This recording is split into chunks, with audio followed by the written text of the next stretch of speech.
आदिवासी बड़ा छेती उग्रवाद फैलाਉਂਦੇ ਨੇ, बड़ा छेती आदिवासी ਹੁੰਦੇ ਨੇ ਜਿਹੜੇ ਕਿ ਉਹ ਅੰਤਕਵਾਦ ਫੈਲਾ ਦਿੰਦੇ ਨੇ। ਅਜਿਹੀਆਂ ਗੱਲਾਂ ਖੜੀਆਂ ਹੁੰਦੀਆਂ ਨੇ।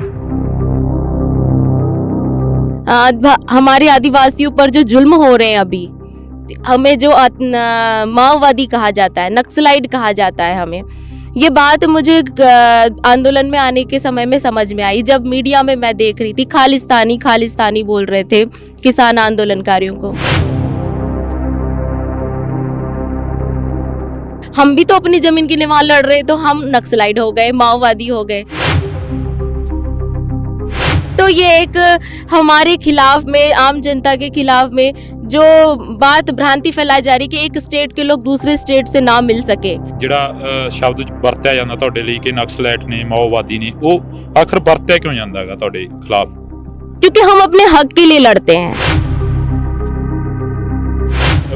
ਉੱਥੇ ਇਹ ਵੀ ਕਿਹਾ ਜਾਂਦਾ ਕਿ ਪੁਲਿਸ ਦੇ ਉੱਪਰ ਮੁਕਾਬਲੇ ਫਾਇਰਿੰਗ ਕਰ ਦਿੰਦੇ ਆ, ਗੋਲਾਬਾਰੀ ਕਰ ਦਿੰਦੇ ਆ, ਫੌਜ ਦੇ ਉੱਪਰ ਜਿਹੜੇ ਪੱਥਰਬਾਜ਼ੀ ਕਰ ਦਿੰਦੇ ਆ। ਅਜਿਹਾ ਕੁਝ ਹੁੰਦਾ ਉਧਰਲੇ ਪਾਸੇ?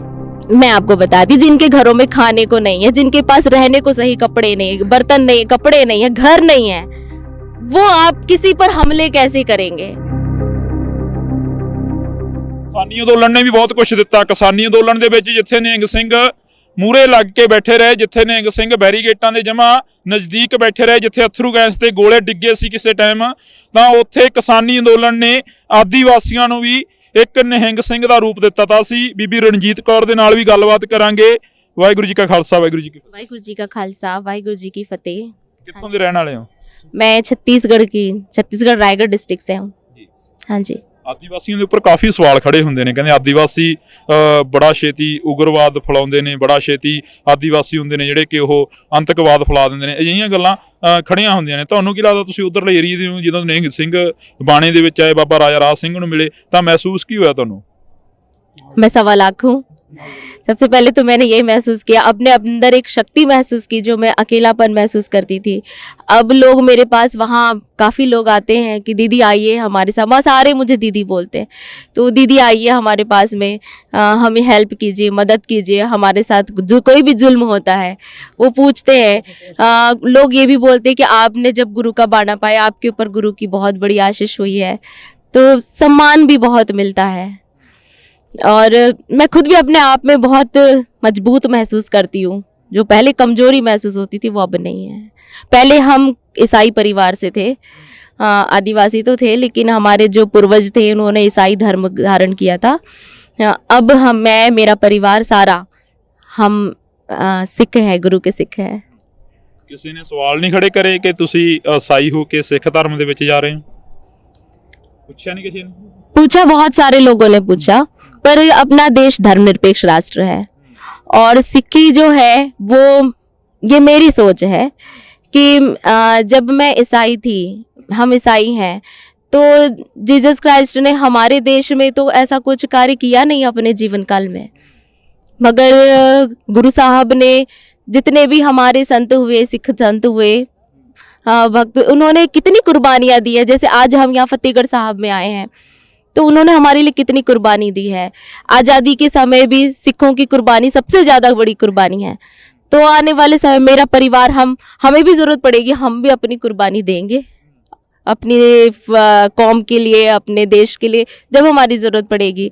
तो हमारे आदिवासियों पर जो जुल्म हो रहे हैं अभी, हमें जो माओवादी कहा जाता है, नक्सलाइट कहा जाता है, हमें ये बात मुझे आंदोलन में आने के समय में समझ में आई, जब मीडिया में मैं देख रही थी खालिस्तानी खालिस्तानी बोल रहे थे किसान आंदोलनकारियों को। तो किसान लड़ रहे हैं अपनी ज़मीन की, तो वो खालिस्तान हो गए। हम भी तो अपनी ज़मीन की निवाल लड़ रहे, तो हम नक्सलाइट हो गए, माओवादी हो गए। तो ये एक हमारे खिलाफ में, आम जनता के खिलाफ में जो बात भ्रांति फैलाई जा रही कि एक स्टेट के लोग दूसरे स्टेट से ना मिल सके, तो ये मैं तो यही समझती हूँ इस बात को, कि उनको खालिस्तानी बोलकर हमारे खिलाफ, हमको उनके खिलाफ भड़काया जाता है, और हमें नक्सलाइट बोलकर हमारे खिलाफ उनको भड़काया जाता है। ਨਕਸਲਾਈਟ ਚੀਜ਼ ਕੀ ਆ? ਜਿਹੜਾ ਸ਼ਬਦ ਵਰਤਿਆ ਜਾਂਦਾ ਤੁਹਾਡੇ ਲਈ ਕਿ ਨਕਸਲਾਈਟ ਨੇ, ਮਾਓਵਾਦੀ ਨੇ, ਉਹ ਆਖਰ ਵਰਤਿਆ ਕਿਉਂ ਜਾਂਦਾ ਹੈਗਾ ਤੁਹਾਡੇ ਖਿਲਾਫ? क्योंकि हम अपने हक के लिए लड़ते हैं। हमारे हक के लिए लड़ने वालों को धारा तो वही लगती है ना, ये सरकार धारा तो हम पे वही लगाती है जो नक्सलाइट पे लगाती है, जो खालिस्तानी पे लगाती है, जो आतंकवादी पे धारा लगाती है। तीनों पे धारा एक ही लगती है, 153। ਕਿਤੇ ਉੱਥੇ ਇਹ ਵੀ ਕਿਹਾ ਜਾਂਦਾ ਕਿ ਪੁਲਿਸ ਦੇ ਉੱਪਰ ਮੁਕਾਬਲੇ ਫਾਇਰਿੰਗ ਕਰ ਦਿੰਦੇ ਆ, ਗੋਲਾਬਾਰੀ ਕਰ ਦਿੰਦੇ ਆ, ਫੌਜ ਦੇ ਉੱਪਰ ਜਿਹੜੇ ਪੱਥਰਬਾਜੀ ਕਰ ਦਿੰਦੇ ਆ, ਅਜਿਹਾ ਕੁਝ ਹੁੰਦਾ ਉਧਰਲੇ ਪਾਸੇ? मैं आपको बताती, जिनके घरों में खाने को नहीं है, जिनके पास रहने को सही कपड़े नहीं, बर्तन नहीं, कपड़े नहीं है, घर नहीं है, वो आप किसी पर हमले कैसे करेंगे? हम आदिवासी लोग बहुत शांत लोग हैं, शांति पसंद करते हैं, लेकिन सर हमारे क्षेत्र में खनिज बहुत ज्यादा है। आपको सोना मिलेगा, हीरा मिलेगा, चांदी मिलेगा, कोयला मिलेगा, बॉक्साइट मिलेगा, लोहा मिलेगा, हर तरह के खनिज हमारे छत्तीसगढ़ में भरे हुए हैं, जिससे सरकार हमको अलग करना चाहती है। इसलिए सरकार पूरे देश में हमारे खिलाफ एक माहौल बना रही है कि हम नक्सलाइट हैं, हम खतरनाक लोग हैं। वो हमारे लोगों को जंगलों में ले जाकर मार देते हैं और फिर उसको नक्सलाइट ड्रेस पहना करके पूरे टीवी न्यूज मीडिया में दिखाते हैं कि ये नक्सलाइट को मार दिया, पुलिस वालों को इससे प्रमोट मिलते हैं। अलग रखी हुई है नक्सलाइट की, अलग ड्रेस है? हाँ जी, नक्सलाइट की ड्रेस अलग होती है जी। ਨੌਜਵਾਨ ਘਰ ਤੋਂ ਨਿਕਲਦਾ ਜਾਂ ਕੋਈ ਤੁਹਾਡੇ ਵਰਗੇ ਘਰ ਤੋਂ ਨਿਕਲਦੇ ਨੇ, ਕਿੰਨਾ ਕੁ ਮੁਸ਼ਕਲ ਹੁੰਦਾ ਘਰ ਤੋਂ ਨਿਕਲਣਾ ਬਾਹਰ? नक्सलाइट एरिया में तो निकलना बहुत मुश्किल है, जगह जगह पुलिस वालों की छावनियां होती हैं और बहुत ही मुश्किल है वहाँ के लोगों को बाहर निकलना, कहीं भी आना जाना। ਕਹਿੰਦੇ ਆਦੀਵਾਸੀ ਬੜਾ ਹੀ ਉਗਰਵਾਦ ਫੈਲਾਉਂਦੇ ਨੇ, ਬੜਾ ਛੇਤੀ ਆਦੀਵਾਸੀ ਹੁੰਦੇ ਨੇ ਜਿਹੜੇ ਕਿ ਉਹ ਅੰਤਕਵਾਦ ਫੈਲਾ ਦਿੰਦੇ ਨੇ, ਅਜਿਹੀਆਂ ਗੱਲਾਂ ਖੜੀਆਂ ਹੁੰਦੀਆਂ ਨੇ। हमारे आदिवासियों पर जो जुल्म हो रहे हैं अभी, हमें जो माओवादी कहा जाता है, नक्सलाइट कहा जाता है, हमें ये बात मुझे आंदोलन में आने के समय में समझ में, अब मीडिया में मैं देख रही थी खालिस्तानी खालिस्तानी बोल रहे किसान आंदोलनकारियों को। हम भी तो अपनी जमीन के लिए वहां लड़ रहे, तो हम नक्सलाइट हो गए, माओवादी हो गए। तो ये एक हमारे खिलाफ में, जनता के खिलाफ में जो बात भ्रांति फैलाई जा रही है, एक स्टेट के लोग स्टेट से ना मिल सके। ਜਿਹੜਾ ਸ਼ਬਦ ਵਰਤਿਆ ਜਾਂਦਾ ਤੁਹਾਡੇ ਲਈ ਨਕਸਲਾਈਟ ਨੇ, ਮਾਓਵਾਦੀ ਨੇ, ਉਹ ਆਖਰ ਵਰਤਿਆ ਕਿਉਂ ਜਾਂਦਾ ਹੈਗਾ ਤੁਹਾਡੇ ਖਿਲਾਫ? क्योंकि हम अपने हक के लिए लड़ते हैं। ਉੱਥੇ ਇਹ ਵੀ ਕਿਹਾ ਜਾਂਦਾ ਕਿ ਪੁਲਿਸ ਦੇ ਉੱਪਰ ਮੁਕਾਬਲੇ ਫਾਇਰਿੰਗ ਕਰ ਦਿੰਦੇ ਆ, ਗੋਲਾਬਾਰੀ ਕਰ ਦਿੰਦੇ ਆ, ਫੌਜ ਦੇ ਉੱਪਰ ਜਿਹੜੇ ਪੱਥਰਬਾਜੀ ਕਰ ਦਿੰਦੇ ਆ, ਅਜਿਹਾ ਕੁਝ ਹੁੰਦਾ ਉਹਦੇ ਪਾਸੇ? मैं आपको बताती, जिनके घरों में खाने को नहीं है, जिनके पास रहने को सही कपड़े नहीं, बर्तन नहीं, कपड़े नहीं है, घर नहीं है, वो आप किसी पर हमले कैसे करेंगे? ਕਿਸਾਨੀ ਅੰਦੋਲਨ ਨੇ ਵੀ ਬਹੁਤ ਕੁਝ ਦਿੱਤਾ। ਕਿਸਾਨੀ ਅੰਦੋਲਨ ਦੇ ਵਿੱਚ ਜਿੱਥੇ ਨਿਹੰਗ ਸਿੰਘ ਮੂਹਰੇ ਲੱਗ ਕੇ ਬੈਠੇ ਰਹੇ, ਜਿੱਥੇ ਨਿਹੰਗ ਸਿੰਘ ਬੈਰੀਗੇਟਾਂ ਦੇ ਜਮਾ ਨਜ਼ਦੀਕ ਬੈਠੇ ਰਹੇ, ਜਿੱਥੇ ਅਥਰੂ ਗੈਸ ਤੇ ਗੋਲੇ ਡਿੱਗੇ ਸੀ ਕਿਸੇ ਟਾਈਮ, ਤਾਂ ਉੱਥੇ ਕਿਸਾਨੀ ਅੰਦੋਲਨ ਨੇ ਆਦੀਵਾਸੀਆਂ ਨੂੰ ਵੀ ਇੱਕ ਨਿਹੰਗ ਸਿੰਘ ਦਾ ਰੂਪ ਦਿੱਤਾ ਤਾਂ ਸੀ। ਬੀਬੀ ਰਣਜੀਤ ਕੌਰ ਦੇ ਨਾਲ ਵੀ ਗੱਲਬਾਤ ਕਰਾਂਗੇ। ਵਾਹਿਗੁਰੂ ਜੀ ਕਾ ਖਾਲਸਾ, ਵਾਹਿਗੁਰੂ ਜੀ ਕੀ ਫਤਿਹ। वाहिगुरु जी का खालसा, वाहिगुरु जी की फतेह। ਕਿੱਥੋਂ ਦੇ ਰਹਿਣ ਵਾਲੇ ਹੋ? मैं छत्तीसगढ़ रायगढ़ डिस्ट्रिक्ट से हूँ। हाँ जी। ਆਦੀਵਾਸੀਆਂ ਦੇ ਉੱਪਰ ਕਾਫੀ ਸਵਾਲ ਖੜੇ ਹੁੰਦੇ ਨੇ, ਕਹਿੰਦੇ ਆਦੀਵਾਸੀ ਬੜਾ ਛੇਤੀ ਉਗਰਵਾਦ ਫੈਲਾਉਂਦੇ ਨੇ, ਬੜਾ ਛੇਤੀ ਆਦੀਵਾਸੀ ਹੁੰਦੇ ਨੇ ਜਿਹੜੇ ਕਿ ਉਹ ਅੰਤਕਵਾਦ ਫੈਲਾ ਦਿੰਦੇ ਨੇ, ਅਜਿਹੀਆਂ ਗੱਲਾਂ ਖੜੀਆਂ ਹੁੰਦੀਆਂ ਨੇ। ਤੁਹਾਨੂੰ ਕੀ ਲੱਗਦਾ, ਤੁਸੀਂ ਉਧਰਲੇ ਏਰੀਏ ਦੇ ਹੋ, ਜਦੋਂ ਨਿਹੰਗ ਸਿੰਘ ਬਾਣੇ ਦੇ ਵਿੱਚ ਆਏ, ਬਾਬਾ ਰਾਜਾ ਰਾਜ ਸਿੰਘ ਨੂੰ ਮਿਲੇ, ਤਾਂ ਮਹਿਸੂਸ ਕੀ ਹੋਇਆ ਤੁਹਾਨੂੰ? मैं 1.25 लाख हूँ। सबसे पहले तो मैंने यही महसूस किया, अपने अंदर एक शक्ति महसूस की जो मैं अकेलापन महसूस करती थी। अब लोग मेरे पास, वहाँ काफ़ी लोग आते हैं कि दीदी आइए हमारे साथ, वहाँ सारे मुझे दीदी बोलते हैं, तो दीदी आइए हमारे पास में, हमें हेल्प कीजिए, मदद कीजिए, हमारे साथ जो कोई भी जुल्म होता है वो पूछते हैं। लोग ये भी बोलते हैं कि आपने जब गुरु का बाणा पाया, आपके ऊपर गुरु की बहुत बड़ी आशीष हुई है, तो सम्मान भी बहुत मिलता है। और मैं खुद भी अपने आप में बहुत मजबूत महसूस करती हूँ। जो पहले कमजोरी महसूस होती थी वो अब नहीं है। पहले हम ईसाई परिवार से थे, आदिवासी तो थे, लेकिन हमारे जो पूर्वज थे उन्होंने ईसाई धर्म धारण किया था। अब मैं, मेरा परिवार सारा, हम सिख हैं, गुरु के सिख हैं। ਕਿਸੇ ਨੇ ਸਵਾਲ ਨਹੀਂ ਖੜੇ ਕਰੇ ਕਿ ਤੁਸੀਂ ਈਸਾਈ ਹੋ ਕੇ ਸਿੱਖ ਧਰਮ ਦੇ ਵਿੱਚ ਜਾ ਰਹੇ ਹੋ? ਪੁੱਛਿਆ ਨਹੀਂ ਕਿਸੇ ਨੇ? पूछा, बहुत सारे लोगों ने पूछा, पर अपना देश धर्मनिरपेक्ष राष्ट्र है और सिक्की जो है वो, ये मेरी सोच है कि जब मैं ईसाई थी, हम ईसाई हैं, तो जीसस क्राइस्ट ने हमारे देश में तो ऐसा कुछ कार्य किया नहीं अपने जीवन काल में, मगर गुरु साहब ने जितने भी हमारे संत हुए, सिख संत हुए, भक्त, उन्होंने कितनी कुर्बानियाँ दी है। जैसे आज हम यहाँ फतेहगढ़ साहब में आए हैं तो उन्होंने हमारे लिए कितनी कुर्बानी दी है। आज़ादी के समय भी सिखों की कुर्बानी सबसे ज़्यादा बड़ी कुर्बानी है। तो आने वाले समय मेरा परिवार, हमें भी ज़रूरत पड़ेगी, हम भी अपनी कुर्बानी देंगे अपनी कौम के लिए, अपने देश के लिए, जब हमारी ज़रूरत पड़ेगी। तो हमारे आदिवासियों पर जो जुल्म हो रहे हैं अभी, हमें जो माओवादी कहा जाता है, नक्सलाइट कहा जाता है, हमें ये बात मुझे आंदोलन में आने के समय में समझ में आई। जब मीडिया में मैं देख रही थी खालिस्तानी खालिस्तानी बोल रहे थे किसान आंदोलनकारियों को, तो किसान लड़ रहे हैं अपनी जमीन के लिए, वो खालिस्तान हो गए। हम भी तो अपनी जमीन के लिए वहाँ लड़ रहे, तो हम नक्सलाइट हो गए, माओवादी हो गए। तो ये एक हमारे खिलाफ में, आम जनता के खिलाफ में जो बात भ्रांति फैलाई जा रही कि एक स्टेट के लोग दूसरे स्टेट से ना मिल सके, तो ये मैं तो यही समझती हूँ इस बात को कि उनको खालिस्तानी बोलकर हमारे खिलाफ, हमको उनके खिलाफ भड़काया जाता है, और हमें नक्सलाइट बोलकर खिलाफ उनको भड़काया जाता है। ਨਕਸਲੈਟ ਚੀਜ਼ ਕੀ ਆ ਜਿਹੜਾ ਸ਼ਬਦ ਵਰਤਿਆ ਜਾਂਦਾ ਤੁਹਾਡੇ ਲਈ ਕਿ ਨਕਸਲੈਟ ਨੇ, ਮਾਓਵਾਦੀ ਨੇ, ਉਹ ਆਖਰ ਵਰਤਿਆ ਕਿਉਂ ਜਾਂਦਾ ਹੈਗਾ ਤੁਹਾਡੇ ਖਿਲਾफ? क्योंकि हम अपने हक के लिए लड़ते हैं। हमारे हक के लिए लड़ने वालों को धारा तो वही लगती है ना। ये सरकार धारा तो हम पे वही लगाती है जो नक्सलाइट पे लगाती है, जो खालिस्तानी पे लगाती है, जो आतंकवादी पे धारा लगाती है। तीनों पे धारा एक ही लगती है, 153। ਕਿਤੇ ਉੱਥੇ ਇਹ ਵੀ ਕਿਹਾ ਜਾਂਦਾ ਕਿ ਪੁਲਿਸ ਦੇ ਉੱਪਰ ਮੁਕਾਬਲੇ ਫਾਇਰਿੰਗ ਕਰ ਦਿੰਦੇ ਆ, ਗੋਲਾਬਾਰੀ ਕਰ ਦਿੰਦੇ ਆ, ਫੌਜ ਦੇ ਉੱਪਰ ਜਿਹੜੇ ਪੱਥਰਬਾਜੀ ਕਰ ਦਿੰਦੇ ਆ, ਅਜਿਹਾ ਕੁਝ ਹੁੰਦਾ ਉਧਰਲੇ ਪਾਸੇ? मैं आपको बताती, जिनके घरों में खाने को नहीं है, जिनके पास रहने को सही कपड़े नहीं, बर्तन नहीं, कपड़े नहीं है, घर नहीं है, वो आप किसी पर हमले कैसे करेंगे? हम आदिवासी लोग बहुत शांत लोग हैं, शांति पसंद करते हैं, लेकिन हमारे क्षेत्र में खनिज बहुत ज़्यादा है। आपको सोना मिलेगा, हीरा मिलेगा, चांदी मिलेगा, कोयला मिलेगा, बॉक्साइट मिलेगा, लोहा मिलेगा, हर तरह के खनिज हमारे छत्तीसगढ़ में भरे हुए हैं, जिससे सरकार हमको अलग करना चाहती है। इसलिए सरकार पूरे देश में हमारे खिलाफ एक माहौल बना रही है कि हम नक्सलाइट हैं, हम खतरनाक लोग हैं। वो हमारे लोगों को जंगलों में ले जाकर मार देते हैं और फिर उसको नक्सलाइट ड्रेस पहना करके पूरे टीवी न्यूज मीडिया में दिखाते हैं कि ये नक्सलाइट को मार दिया, पुलिस वालों को इससे प्रमोशन मिलते हैं। ड्रेस अलग रखी हुई है, नक्सलाइट की अलग ड्रेस है? हाँ जी, नक्सलाइट की ड्रेस अलग होती है जी। ਨੌਜਵਾਨ ਘਰ ਤੋਂ ਨਿਕਲਦਾ ਜਾਂ ਕੋਈ ਤੁਹਾਡੇ ਵਰਗੇ ਘਰ ਤੋਂ ਨਿਕਲਦੇ ਨੇ, ਕਿੰਨਾ ਕੁ ਮੁਸ਼ਕਲ ਹੁੰਦਾ ਘਰ ਤੋਂ ਨਿਕਲਣਾ ਬਾਹਰ?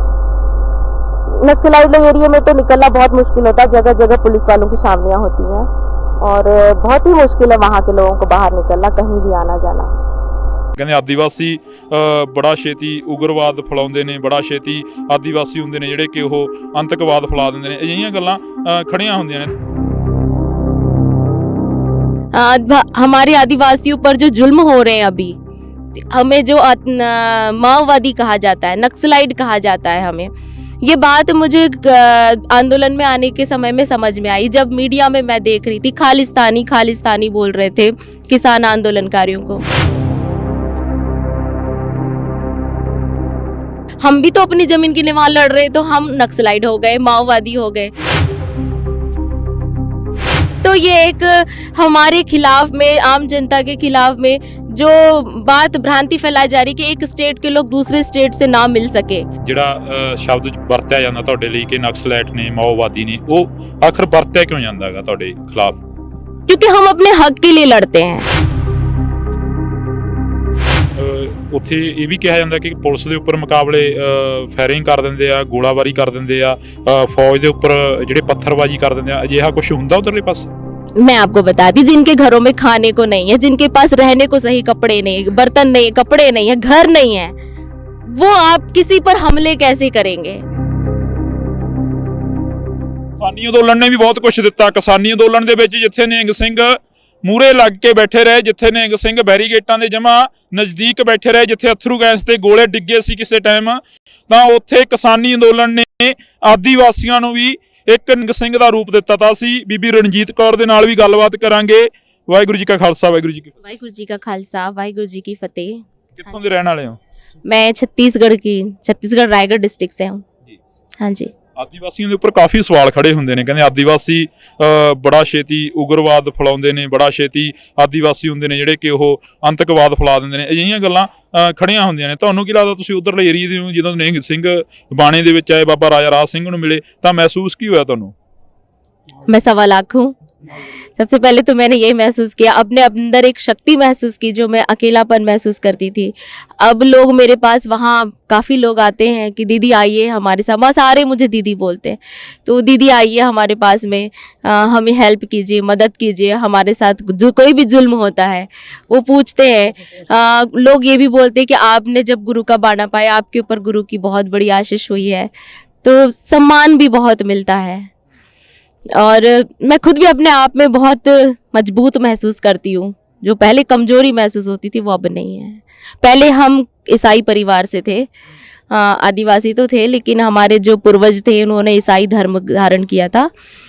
अब मैं मेरा परिवार सारा हम सिख हैं, गुरु के सिख हैं। ਕਿਸੇ ਨੇ ਸਵਾਲ ਨਹੀਂ ਖੜੇ ਕਰੇ ਕਿ ਤੁਸੀਂ ਈਸਾਈ ਹੋ ਕੇ ਸਿੱਖ ਧਰਮ ਦੇ ਵਿੱਚ ਜਾ ਰਹੇ ਹੋ? ਪੁੱਛਿਆ ਨਹੀਂ ਕਿਸੇ ਨੇ? पूछा, बहुत सारे लोगों ने पूछा, पर अपना देश धर्मनिरपेक्ष राष्ट्र है और सिक्की जो है वो, ये मेरी सोच है कि जब मैं ईसाई थी, हम ईसाई हैं, तो जीसस क्राइस्ट ने हमारे देश में तो ऐसा कुछ कार्य किया नहीं अपने जीवन काल में, मगर गुरु साहब ने जितने भी हमारे संत हुए, सिख संत हुए, भक्त, उन्होंने कितनी कुर्बानियाँ दी है। जैसे आज हम यहाँ फतेहगढ़ साहब में आए हैं, तो उन्होंने हमारे लिए कितनी कुर्बानी दी है।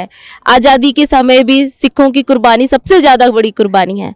तो आने वाले समय मेरा परिवार, हमें भी ज़रूरत पड़ेगी, हम भी अपनी कुर्बानी देंगे अपनी कौम के लिए, अपने देश के लिए, जब हमारी ज़रूरत पड़ेगी। तो हमारे आदिवासियों पर जो जुल्म हो रहे हैं अभी, हमें जो माओवादी कहा जाता है, नक्सलाइट कहा जाता है, हमें ये बात मुझे आंदोलन में आने के समय में समझ में आई। जब मीडिया में मैं देख रही थी खालिस्तानी खालिस्तानी बोल रहे थे किसान आंदोलनकारियों को, तो किसान लड़ रहे हैं अपनी ज़मीन के लिए, वो खालिस्तान हो गए। हम भी तो अपनी ज़मीन के लिए वहाँ लड़ रहे, तो हम नक्सलाइट हो गए, माओवादी हो गए।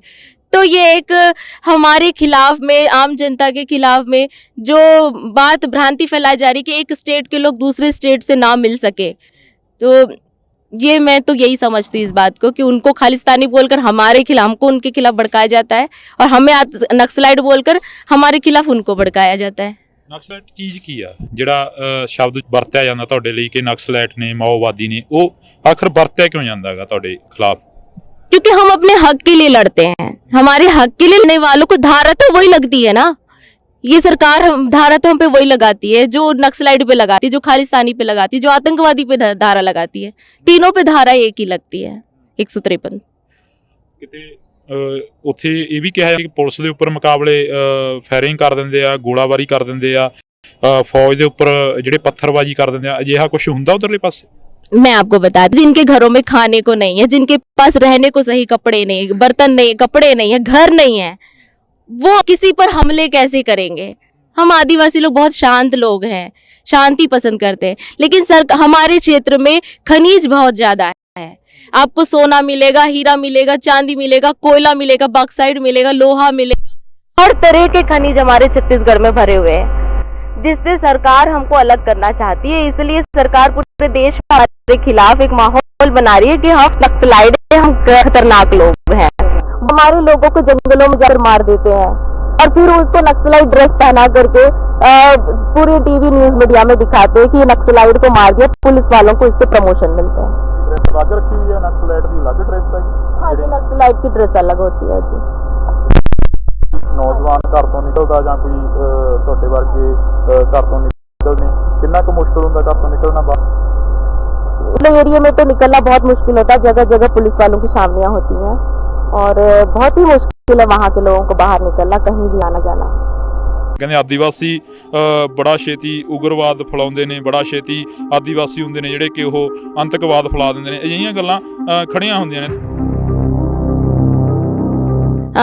हमारे आदिवासियों पर जो जुल्म हो रहे हैं, हमें जो माओवादी कहा जाता है, नक्सलाइट कहा जाता है, ये बात मुझे आंदोलन में आने के समय में समझ में आई, जब मीडिया में मैं देख रही थी खालिस्तानी खालिस्तानी बोल रहे थे किसान आंदोलनकारियों।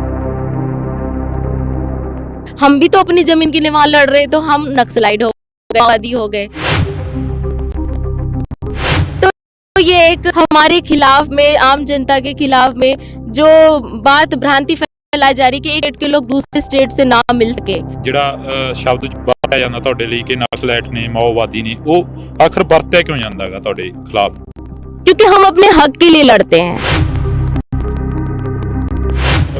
ਉੱਥੇ ਇਹ ਵੀ ਕਿਹਾ ਜਾਂਦਾ ਕਿ ਪੁਲਿਸ ਦੇ ਉੱਪਰ ਮੁਕਾਬਲੇ ਫਾਇਰਿੰਗ ਕਰ ਦਿੰਦੇ ਆ, ਗੋਲਾਬਾਰੀ ਕਰ ਦਿੰਦੇ ਆ, ਫੌਜ ਦੇ ਉੱਪਰ ਜਿਹੜੇ ਪੱਥਰਬਾਜ਼ੀ ਕਰ ਦਿੰਦੇ ਆ, ਅਜਿਹਾ ਕੁਝ ਹੁੰਦਾ ਉਧਰਲੇ ਪਾਸੇ?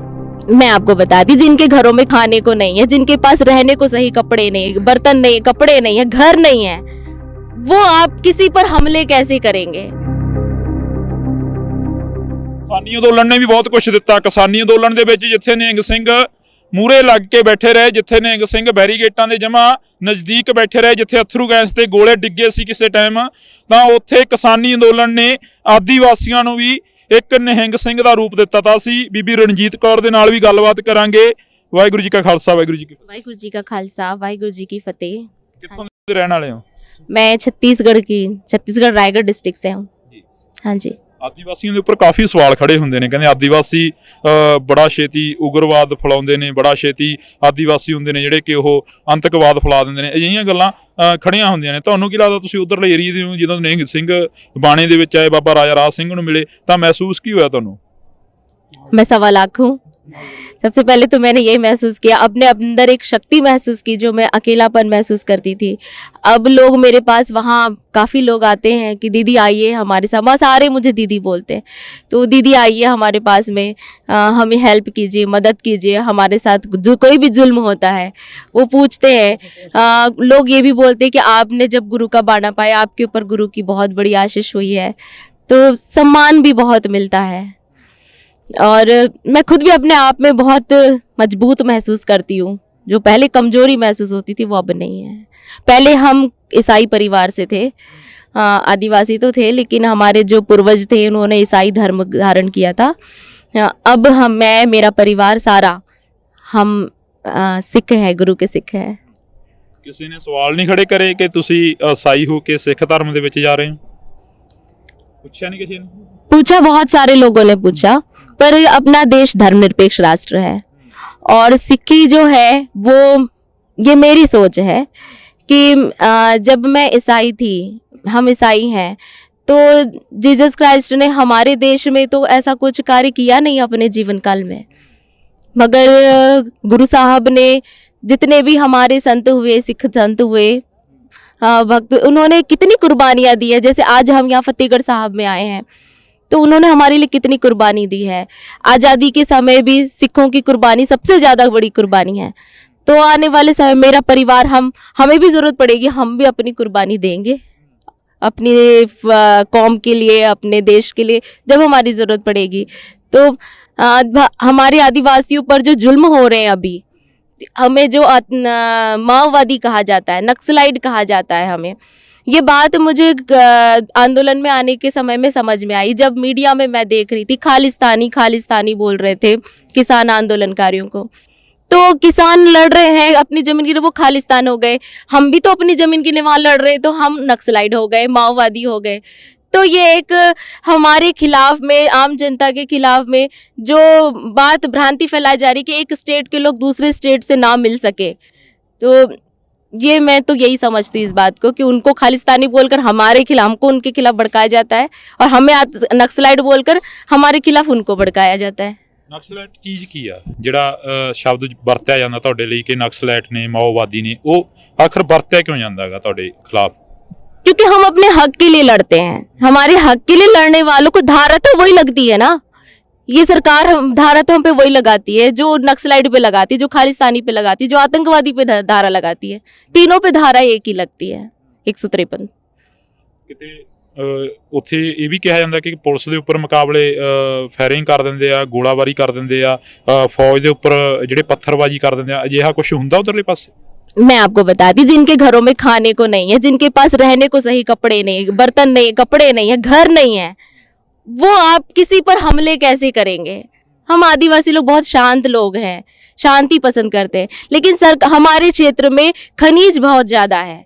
आपको सोना मिलेगा, हीरा मिलेगा, चांदी मिलेगा, कोयला मिलेगा, बॉक्साइट मिलेगा, लोहा मिलेगा, हर तरह के खनिज हमारे छत्तीसगढ़ में भरे हुए हैं, जिससे सरकार हमको करना चाहती है। इसलिए सरकार पूरे देश में हमारे खिलाफ एक माहौल बना रही है कि हम नक्सलाइट हैं, हम खतरनाक लोग हैं। वो हमारे लोगों को जंगलों में ले जाकर मार देते हैं और फिर उसको नक्सलाइट ड्रेस पहना करके पूरे टीवी न्यूज मीडिया में दिखाते हैं कि ये नक्सलाइट को मार दिया, पुलिस वालों को इससे प्रमोशन मिलते हैं। ड्रेस अलग रखी हुई है, नक्सलाइट की अलग ड्रेस है। हाँ जी, नक्सलाइट की ड्रेस अलग होती है जी। नौजवान घर तो निकलता ਜਾਂ ਕੋਈ ਤੁਹਾਡੇ ਵਰਗੇ घर तो निकलते ने, कितना कुछ मुश्किल होता घर तो निकलना बाहर? नक्सलाइट एरिया में तो निकलना बहुत मुश्किल होता है, जगह जगह पुलिस वालों की छावनियां होती हैं और बहुत ही मुश्किल है वहाँ के लोगों को बाहर निकलना, कहीं भी आना जाना। ਕਹਿੰਦੇ ਆਦੀਵਾਸੀ ਬੜਾ ਛੇਤੀ ਉਗਰਵਾਦ ਫੈਲਾਉਂਦੇ ਨੇ, ਬੜਾ ਛੇਤੀ ਆਦੀਵਾਸੀ ਹੁੰਦੇ ਨੇ ਜਿਹੜੇ ਕਿ ਉਹ ਅੰਤਕਵਾਦ ਫੈਲਾ ਦਿੰਦੇ ਨੇ। ਅਜਿਹੀਆਂ ਗੱਲਾਂ ਖੜੀਆਂ ਹੁੰਦੀਆਂ ਨੇ। हमारे आदिवासियों पर जो जुल्म हो रहे हैं अभी, हमें जो माओवादी कहा जाता है, नक्सलाइट कहा जाता है, हमें ये बात मुझे आंदोलन में आने के समय में समझ में आई, जब मीडिया में मैं देख रही थी खालिस्तानी खालिस्तानी बोल रहे थे किसान आंदोलनकारियों को। हम भी तो अपनी जमीन की निवाल लड़ रहे, तो हम नक्सलाइट हो गए, माओवादी हो गए। तो ये एक हमारे खिलाफ में, आम जनता के खिलाफ में जो बात भ्रांति फैलाई जा रही कि एक स्टेट के लोग दूसरे स्टेट से ना मिल सके। ਜਿਹੜਾ ਸ਼ਬਦ ਵਰਤਿਆ ਜਾਂਦਾ ਤੁਹਾਡੇ ਲਈ ਕਿ ਨਕਸਲਾਈਟ ਨੇ, ਮਾਓਵਾਦੀ ਨੇ, ਉਹ ਆਖਰ ਵਰਤਿਆ ਕਿਉਂ ਜਾਂਦਾ ਹੈਗਾ ਤੁਹਾਡੇ ਖਿਲਾਫ? क्योंकि हम अपने हक के लिए लड़ते हैं।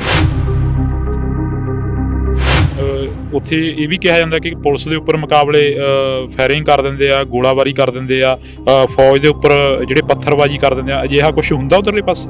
मैं आपको बताती, जिनके घरों में खाने को नहीं है, जिनके पास रहने को सही कपड़े नहीं, बर्तन नहीं, कपड़े नहीं है, घर नहीं है, वो आप किसी पर हमले कैसे करेंगे? ਕਿਸਾਨੀ ਅੰਦੋਲਨ ਨੇ ਵੀ ਬਹੁਤ ਕੁਝ ਦਿੱਤਾ। ਕਿਸਾਨੀ ਅੰਦੋਲਨ ਦੇ ਵਿੱਚ ਜਿੱਥੇ ਨਿਹੰਗ ਸਿੰਘ ਮੂਹਰੇ ਲੱਗ ਕੇ ਬੈਠੇ ਰਹੇ, ਜਿੱਥੇ ਨਿਹੰਗ ਸਿੰਘ ਬੈਰੀਗੇਟਾਂ ਦੇ ਜਮਾ ਨਜ਼ਦੀਕ ਬੈਠੇ ਰਹੇ, ਜਿੱਥੇ ਅਥਰੂ ਗੈਸ ਤੇ ਗੋਲੇ ਡਿੱਗੇ ਸੀ ਕਿਸੇ ਟਾਈਮ, ਤਾਂ ਉੱਥੇ ਕਿਸਾਨੀ ਅੰਦੋਲਨ ਨੇ ਆਦੀਵਾਸੀਆਂ ਨੂੰ ਵੀ ਇੱਕ ਨਿਹੰਗ ਸਿੰਘ ਦਾ ਰੂਪ ਦਿੱਤਾ ਤਾਂ ਸੀ। ਬੀਬੀ ਰਣਜੀਤ ਕੌਰ ਦੇ ਨਾਲ ਵੀ ਗੱਲਬਾਤ ਕਰਾਂਗੇ। ਵਾਹਿਗੁਰੂ ਜੀ ਕਾ ਖਾਲਸਾ, ਵਾਹਿਗੁਰੂ ਜੀ ਕੀ ਫਤਿਹ। वाहिगुरु जी का खालसा, वाहिगुरु जी की फतेह। ਕਿੱਥੋਂ ਦੇ ਰਹਿਣ ਵਾਲੇ ਹੋ? मैं छत्तीसगढ़ रायगढ़ डिस्ट्रिक्ट से हूँ।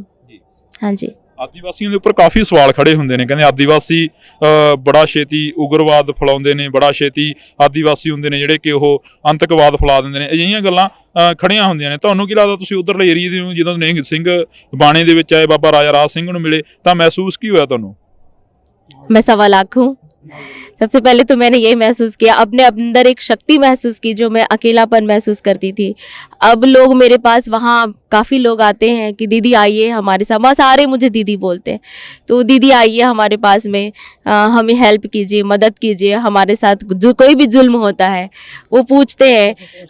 लोग ये भी बोलते हैं कि आपने जब गुरु का बाना पाया, आपके ऊपर गुरु की बहुत बड़ी आशीष हुई है, तो सम्मान भी बहुत मिलता है। और मैं खुद भी अपने आप में बहुत मजबूत महसूस करती हूँ। जो पहले कमजोरी महसूस होती थी वो अब नहीं है। पहले हम ईसाई परिवार से थे, आदिवासी तो थे, लेकिन हमारे जो पूर्वज थे उन्होंने ईसाई धर्म धारण किया था। अब मैं, मेरा परिवार सारा, हम सिख हैं, गुरु के सिख हैं। ਕਿਸੇ ਨੇ ਸਵਾਲ ਨਹੀਂ ਖੜੇ ਕਰੇ ਕਿ ਤੁਸੀਂ ਈਸਾਈ ਹੋ ਕੇ ਸਿੱਖ ਧਰਮ ਦੇ ਵਿੱਚ ਜਾ ਰਹੇ ਹੋ?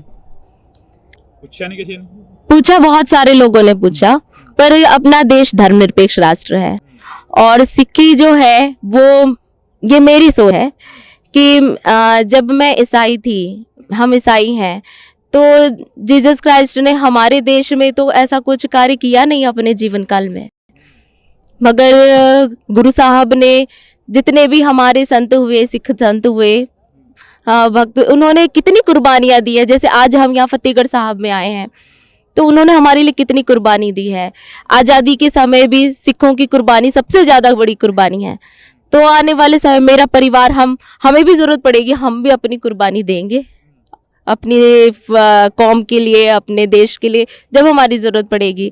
तो हमारे आदिवासियों पर जो जुल्म हो रहे हैं अभी, हमें जो माओवादी कहा जाता है, नक्सलाइट कहा जाता है, हमें ये बात मुझे आंदोलन में आने के समय में समझ में आई, जब मीडिया में मैं देख रही थी खालिस्तानी खालिस्तानी बोल रहे थे किसान आंदोलनकारियों को।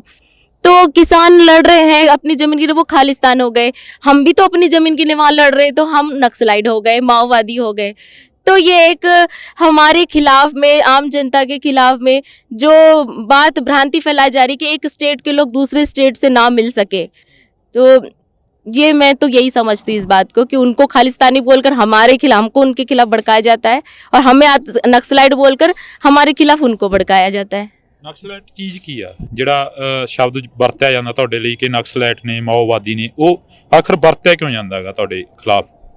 क्योंकि हम अपने हक के लिए लड़ते हैं। हमारे हक के लिए लड़ने वालों को धारा तो वही लगती है ना। ये सरकार धारा तो हम पे वही लगाती है जो नक्सलाइट पे लगाती है, जो खालिस्तानी पे लगाती है, जो आतंकवादी पे धारा लगाती है। तीनों पे धारा एक ही लगती है, 153। ਕਿਤੇ ਉੱਥੇ ਇਹ ਵੀ ਕਿਹਾ ਜਾਂਦਾ ਕਿ ਪੁਲਿਸ ਦੇ ਉੱਪਰ ਮੁਕਾਬਲੇ ਫਾਇਰਿੰਗ ਕਰ ਦਿੰਦੇ ਆ, ਗੋਲਾਬਾਰੀ ਕਰ ਦਿੰਦੇ ਆ, ਫੌਜ ਦੇ ਉੱਪਰ ਜਿਹੜੇ ਪੱਥਰਬਾਜੀ ਕਰ ਦਿੰਦੇ ਆ, ਅਜਿਹਾ ਕੁਝ ਹੁੰਦਾ ਉਧਰਲੇ ਪਾਸੇ? मैं आपको बताती, जिनके घरों में खाने को नहीं है, जिनके पास रहने को सही कपड़े नहीं, बर्तन नहीं, कपड़े नहीं है, घर नहीं है, वो आप किसी पर हमले कैसे करेंगे? हम आदिवासी लोग बहुत शांत लोग हैं, शांति पसंद करते हैं, लेकिन हमारे क्षेत्र में खनिज बहुत ज़्यादा है। आपको सोना मिलेगा, हीरा मिलेगा, चांदी मिलेगा, कोयला मिलेगा, बॉक्साइट मिलेगा, लोहा मिलेगा, हर तरह के खनिज हमारे छत्तीसगढ़ में भरे हुए हैं, जिससे सरकार हमको अलग करना चाहती है। इसलिए सरकार पूरे देश में हमारे खिलाफ एक माहौल बना रही है कि हम नक्सलाइट हैं, हम खतरनाक लोग हैं। वो हमारे लोगों को जंगलों में ले जाकर मार देते हैं और फिर उसको नक्सलाइट ड्रेस पहना करके पूरे टीवी न्यूज मीडिया में दिखाते हैं कि ये नक्सलाइट को मार दिया, पुलिस वालों को इससे प्रमोशन मिलते हैं। ड्रेस अलग रखी हुई है, नक्सलाइट की अलग ड्रेस है? हाँ जी, नक्सलाइट की ड्रेस अलग होती है जी। ਨੌਜਵਾਨ ਘਰ ਤੋਂ ਨਿਕਲਦਾ ਜਾਂ ਕੋਈ ਤੁਹਾਡੇ ਵਰਗੇ ਘਰ ਤੋਂ ਨਿਕਲਦੇ ਨੇ, ਕਿੰਨਾ ਕੁ ਮੁਸ਼ਕਲ ਹੁੰਦਾ ਘਰ ਤੋਂ ਨਿਕਲਣਾ ਬਾਹਰ? नक्सलाइट एरिया में तो निकलना बहुत मुश्किल होता है, जगह जगह पुलिस वालों की छावनियां होती हैं और बहुत ही मुश्किल है वहाँ के लोगों को बाहर निकलना, कहीं भी आना जाना। ਕਹਿੰਦੇ ਆਦੀਵਾਸੀ ਬੜਾ ਛੇਤੀ ਉਗਰਵਾਦ ਫੈਲਾਉਂਦੇ ਨੇ, ਬੜਾ ਛੇਤੀ ਆਦੀਵਾਸੀ ਹੁੰਦੇ ਨੇ ਜਿਹੜੇ ਕਿ ਉਹ ਅੰਤਕਵਾਦ ਫੈਲਾ ਦਿੰਦੇ ਨੇ, ਅਜਿਹੀਆਂ ਗੱਲਾਂ ਖੜੀਆਂ ਹੁੰਦੀਆਂ ਨੇ। हमारे आदिवासियों पर जो जुल्म हो रहे हैं अभी, हमें जो माओवादी कहा जाता है, नक्सलाइट कहा जाता है, हमें ये बात मुझे आंदोलन में आने के समय में समझ में आई, जब मीडिया में मैं देख रही थी खालिस्तानी खालिस्तानी बोल रहे थे किसान आंदोलनकारियों को। हम भी तो अपनी जमीन के लिए वहां लड़ रहे, तो हम नक्सलाइट हो गए, माओवादी हो गए। तो ये एक हमारे खिलाफ में, आम जनता के खिलाफ में जो बात भ्रांति फैलाई जा रही कि एक स्टेट के लोग दूसरे स्टेट से ना मिल सके। ਜਿਹੜਾ ਸ਼ਬਦ ਵਰਤਿਆ ਜਾਂਦਾ ਤੁਹਾਡੇ ਲਈ ਕਿ ਨਕਸਲਾਈਟ ਨੇ, ਮਾਓਵਾਦੀ ਨੇ, ਉਹ ਆਖਰ ਵਰਤਿਆ ਕਿਉਂ ਜਾਂਦਾ ਹੈਗਾ ਤੁਹਾਡੇ ਖਿਲਾਫ? क्योंकि हम अपने हक के लिए लड़ते हैं। ਉੱਥੇ ਇਹ ਵੀ ਕਿਹਾ ਜਾਂਦਾ ਕਿ ਪੁਲਿਸ ਦੇ ਉੱਪਰ ਮੁਕਾਬਲੇ ਫਾਇਰਿੰਗ ਕਰ ਦਿੰਦੇ ਆ, ਗੋਲਾਬਾਰੀ ਕਰ ਦਿੰਦੇ ਆ, ਫੌਜ ਦੇ ਉੱਪਰ ਜਿਹੜੇ ਪੱਥਰਬਾਜੀ ਕਰ ਦਿੰਦੇ ਆ, ਅਜਿਹਾ ਕੁਝ ਹੁੰਦਾ ਉਧਰਲੇ ਪਾਸੇ? मैं आपको बताती, जिनके घर खाने को नहीं है, जिनके पास रहने को सही कपड़े नहीं, बर्तन नहीं, कपड़े नहीं है, घर नहीं है, वो आप किसी पर हमले कैसे करेंगे?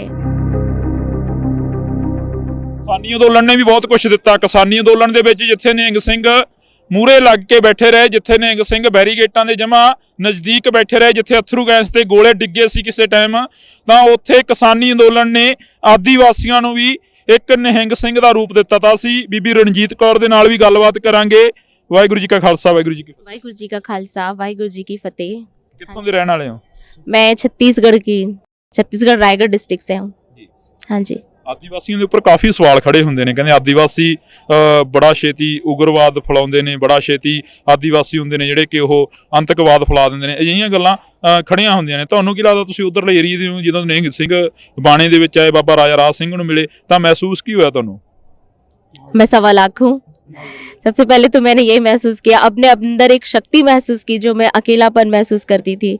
अब लोग मेरे पास, वहाँ काफ़ी लोग आते हैं कि दीदी आइए हमारे साथ, वहाँ सारे मुझे दीदी बोलते हैं, तो दीदी आइए हमारे पास में, हमें हेल्प कीजिए, मदद कीजिए, हमारे साथ जो कोई भी जुल्म होता है वो पूछते हैं। लोग ये भी बोलते हैं कि आपने जब गुरु का बाना पाया, आपके ऊपर गुरु की बहुत बड़ी आशीष हुई है, तो सम्मान भी बहुत मिलता है।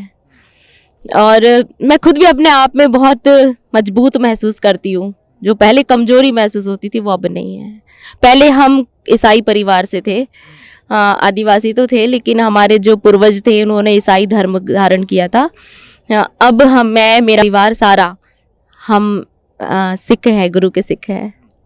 ਕਿਸੇ ਨੇ ਸਵਾਲ ਨਹੀਂ ਖੜੇ ਕਰੇ ਕਿ ਤੁਸੀਂ ਈਸਾਈ ਹੋ ਕੇ ਸਿੱਖ ਧਰਮ ਦੇ ਵਿੱਚ ਜਾ ਰਹੇ ਹੋ? ਪੁੱਛਿਆ ਨਹੀਂ ਕਿਸੇ ਨੇ?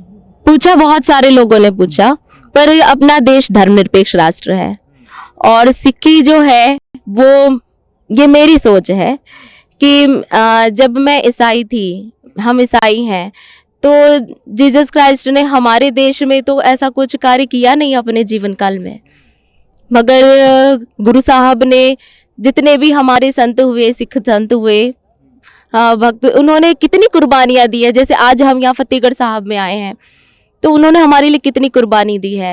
आज़ादी के समय भी सिखों की कुर्बानी सबसे ज़्यादा बड़ी कुर्बानी है। तो आने वाले समय मेरा परिवार, हमें भी ज़रूरत पड़ेगी, हम भी अपनी कुर्बानी देंगे अपनी कौम के लिए, अपने देश के लिए, जब हमारी ज़रूरत पड़ेगी। तो हमारे आदिवासियों पर जो जुल्म हो रहे हैं अभी, हमें जो माओवादी कहा जाता है, नक्सलाइट कहा जाता है, हमें ये बात मुझे आंदोलन में आने के समय में समझ में आई, जब मीडिया में मैं देख रही थी खालिस्तानी खालिस्तानी बोल रहे थे किसान आंदोलनकारियों को। तो किसान लड़ रहे हैं अपनी जमीन के लिए, वो खालिस्तान हो गए। हम भी तो अपनी जमीन के लिए वहाँ लड़ रहे, तो हम नक्सलाइट हो गए, माओवादी हो गए। तो ये एक हमारे खिलाफ में, आम जनता के खिलाफ में जो बात, भ्रांति फैलाई जा रही कि एक स्टेट के लोग दूसरे स्टेट से ना मिल सके, तो ये मैं तो यही समझती हूँ इस बात को कि उनको खालिस्तानी बोलकर हमारे खिलाफ, हमको उनके खिलाफ भड़काया जाता है, और हमें नक्सलाइट बोलकर हमारे खिलाफ उनको भड़काया जाता है। ਨਕਸਲਾਈਟ ਚੀਜ਼ ਕੀ ਆ ਜਿਹੜਾ ਸ਼ਬਦ ਵਰਤਿਆ ਜਾਂਦਾ ਤੁਹਾਡੇ ਲਈ ਕਿ ਨਕਸਲਾਈਟ ਨੇ, ਮਾਓਵਾਦੀ ਨੇ, ਉਹ ਆਖਰ ਵਰਤਿਆ क्यों ਜਾਂਦਾ ਹੈਗਾ ਤੁਹਾਡੇ खिलाफ? क्योंकि हम अपने हक के लिए लड़ते हैं। हमारे हक के लिए लड़ने वालों को धारा तो वही लगती है ना, ये सरकार धारा तो हम पे वही लगाती है जो नक्सलाइट पे लगाती है, जो खालिस्तानी पे लगाती है, जो आतंकवादी पे धारा लगाती है। तीनों पे धारा एक ही लगती है, 153। ਕਿਤੇ ਉੱਥੇ ਇਹ ਵੀ ਕਿਹਾ ਜਾਂਦਾ ਕਿ ਪੁਲਿਸ ਦੇ ਉੱਪਰ ਮੁਕਾਬਲੇ ਫਾਇਰਿੰਗ ਕਰ ਦਿੰਦੇ ਆ, ਗੋਲਾਬਾਰੀ ਕਰ ਦਿੰਦੇ ਆ, ਫੌਜ ਦੇ ਉੱਪਰ ਜਿਹੜੇ ਪੱਥਰਬਾਜੀ ਕਰ ਦਿੰਦੇ ਆ, ਅਜਿਹਾ ਕੁਝ ਹੁੰਦਾ ਉਧਰਲੇ ਪਾਸੇ? मैं आपको बताती, जिनके घरों में खाने को नहीं है, जिनके पास रहने को सही कपड़े नहीं, बर्तन नहीं, कपड़े नहीं है, घर नहीं है, वो आप किसी पर हमले कैसे करेंगे? हम आदिवासी लोग बहुत शांत लोग हैं, शांति पसंद करते हैं, लेकिन हमारे क्षेत्र में खनिज बहुत ज़्यादा है।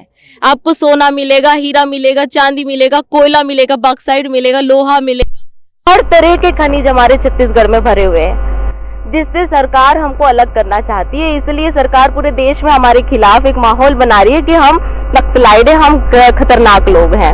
वो हमारे लोगों को जंगलों में ले जाकर मार देते हैं और फिर उसको नक्सलाइट ड्रेस पहना करके पूरे टीवी न्यूज मीडिया में दिखाते हैं कि ये नक्सलाइट को मार दिया, पुलिस वालों को इससे प्रमोशन मिलते हैं। अलग रखी हुई है नक्सलाइट की, अलग ड्रेस है? हाँ जी, नक्सलाइट की ड्रेस अलग होती है जी। नौजवान घर तो निकलता ਜਾਂ ਕੋਈ ਤੁਹਾਡੇ ਵਰਗੇ ਘਰ ਤੋਂ ਨਿਕਲਦੇ ਨੇ, ਕਿੰਨਾ ਕੁ ਮੁਸ਼ਕਲ ਹੁੰਦਾ ਘਰ ਤੋਂ ਨਿਕਲਣਾ ਬਾਹਰ? नक्सलाइट एरिया में तो निकलना बहुत मुश्किल होता है, जगह जगह पुलिस वालों की छावनियां होती हैं और बहुत ही मुश्किल है वहाँ के लोगों को बाहर निकलना, कहीं भी आना जाना। ਕਹਿੰਦੇ ਆਦੀਵਾਸੀ ਬੜਾ ਛੇਤੀ ਉਗਰਵਾਦ ਫੈਲਾਉਂਦੇ ਨੇ, ਬੜਾ ਛੇਤੀ ਆਦੀਵਾਸੀ ਹੁੰਦੇ ਨੇ ਜਿਹੜੇ ਕਿ ਉਹ ਅੰਤਕਵਾਦ ਫੈਲਾ ਦਿੰਦੇ ਨੇ, ਅਜਿਹੀਆਂ ਗੱਲਾਂ ਖੜੀਆਂ ਹੁੰਦੀਆਂ ਨੇ।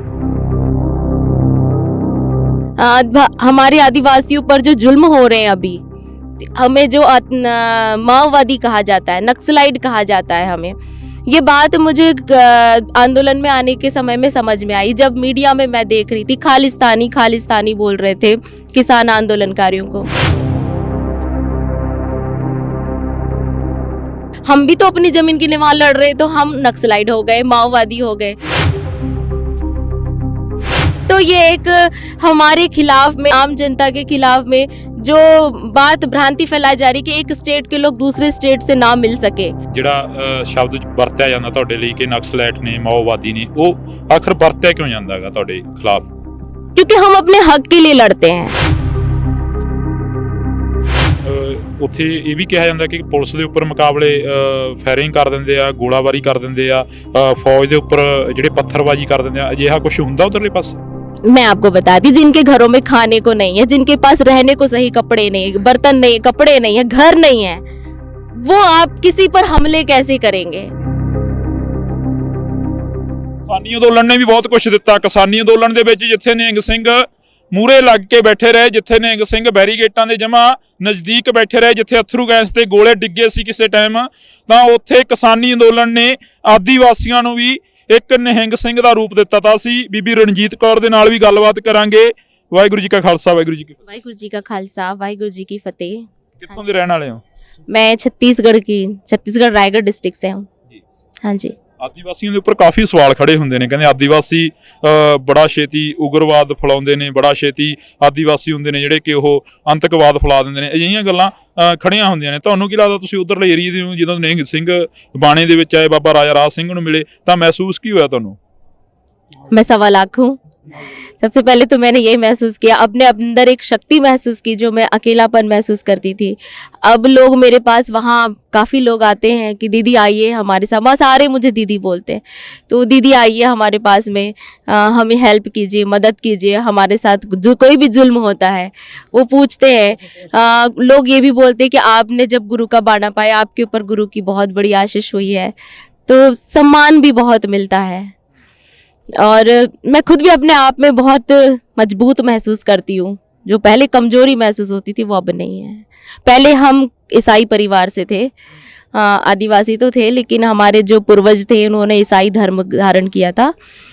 अब मैं, मेरा परिवार सारा, हम सिख हैं, गुरु के सिख हैं। ਕਿਸੇ ਨੇ ਸਵਾਲ ਨਹੀਂ ਖੜੇ ਕਰੇ ਕਿ ਤੁਸੀਂ ਈਸਾਈ ਹੋ ਕੇ ਸਿੱਖ ਧਰਮ ਦੇ ਵਿੱਚ ਜਾ ਰਹੇ ਹੋ? ਪੁੱਛਿਆ ਨਹੀਂ ਕਿਸੇ ਨੇ?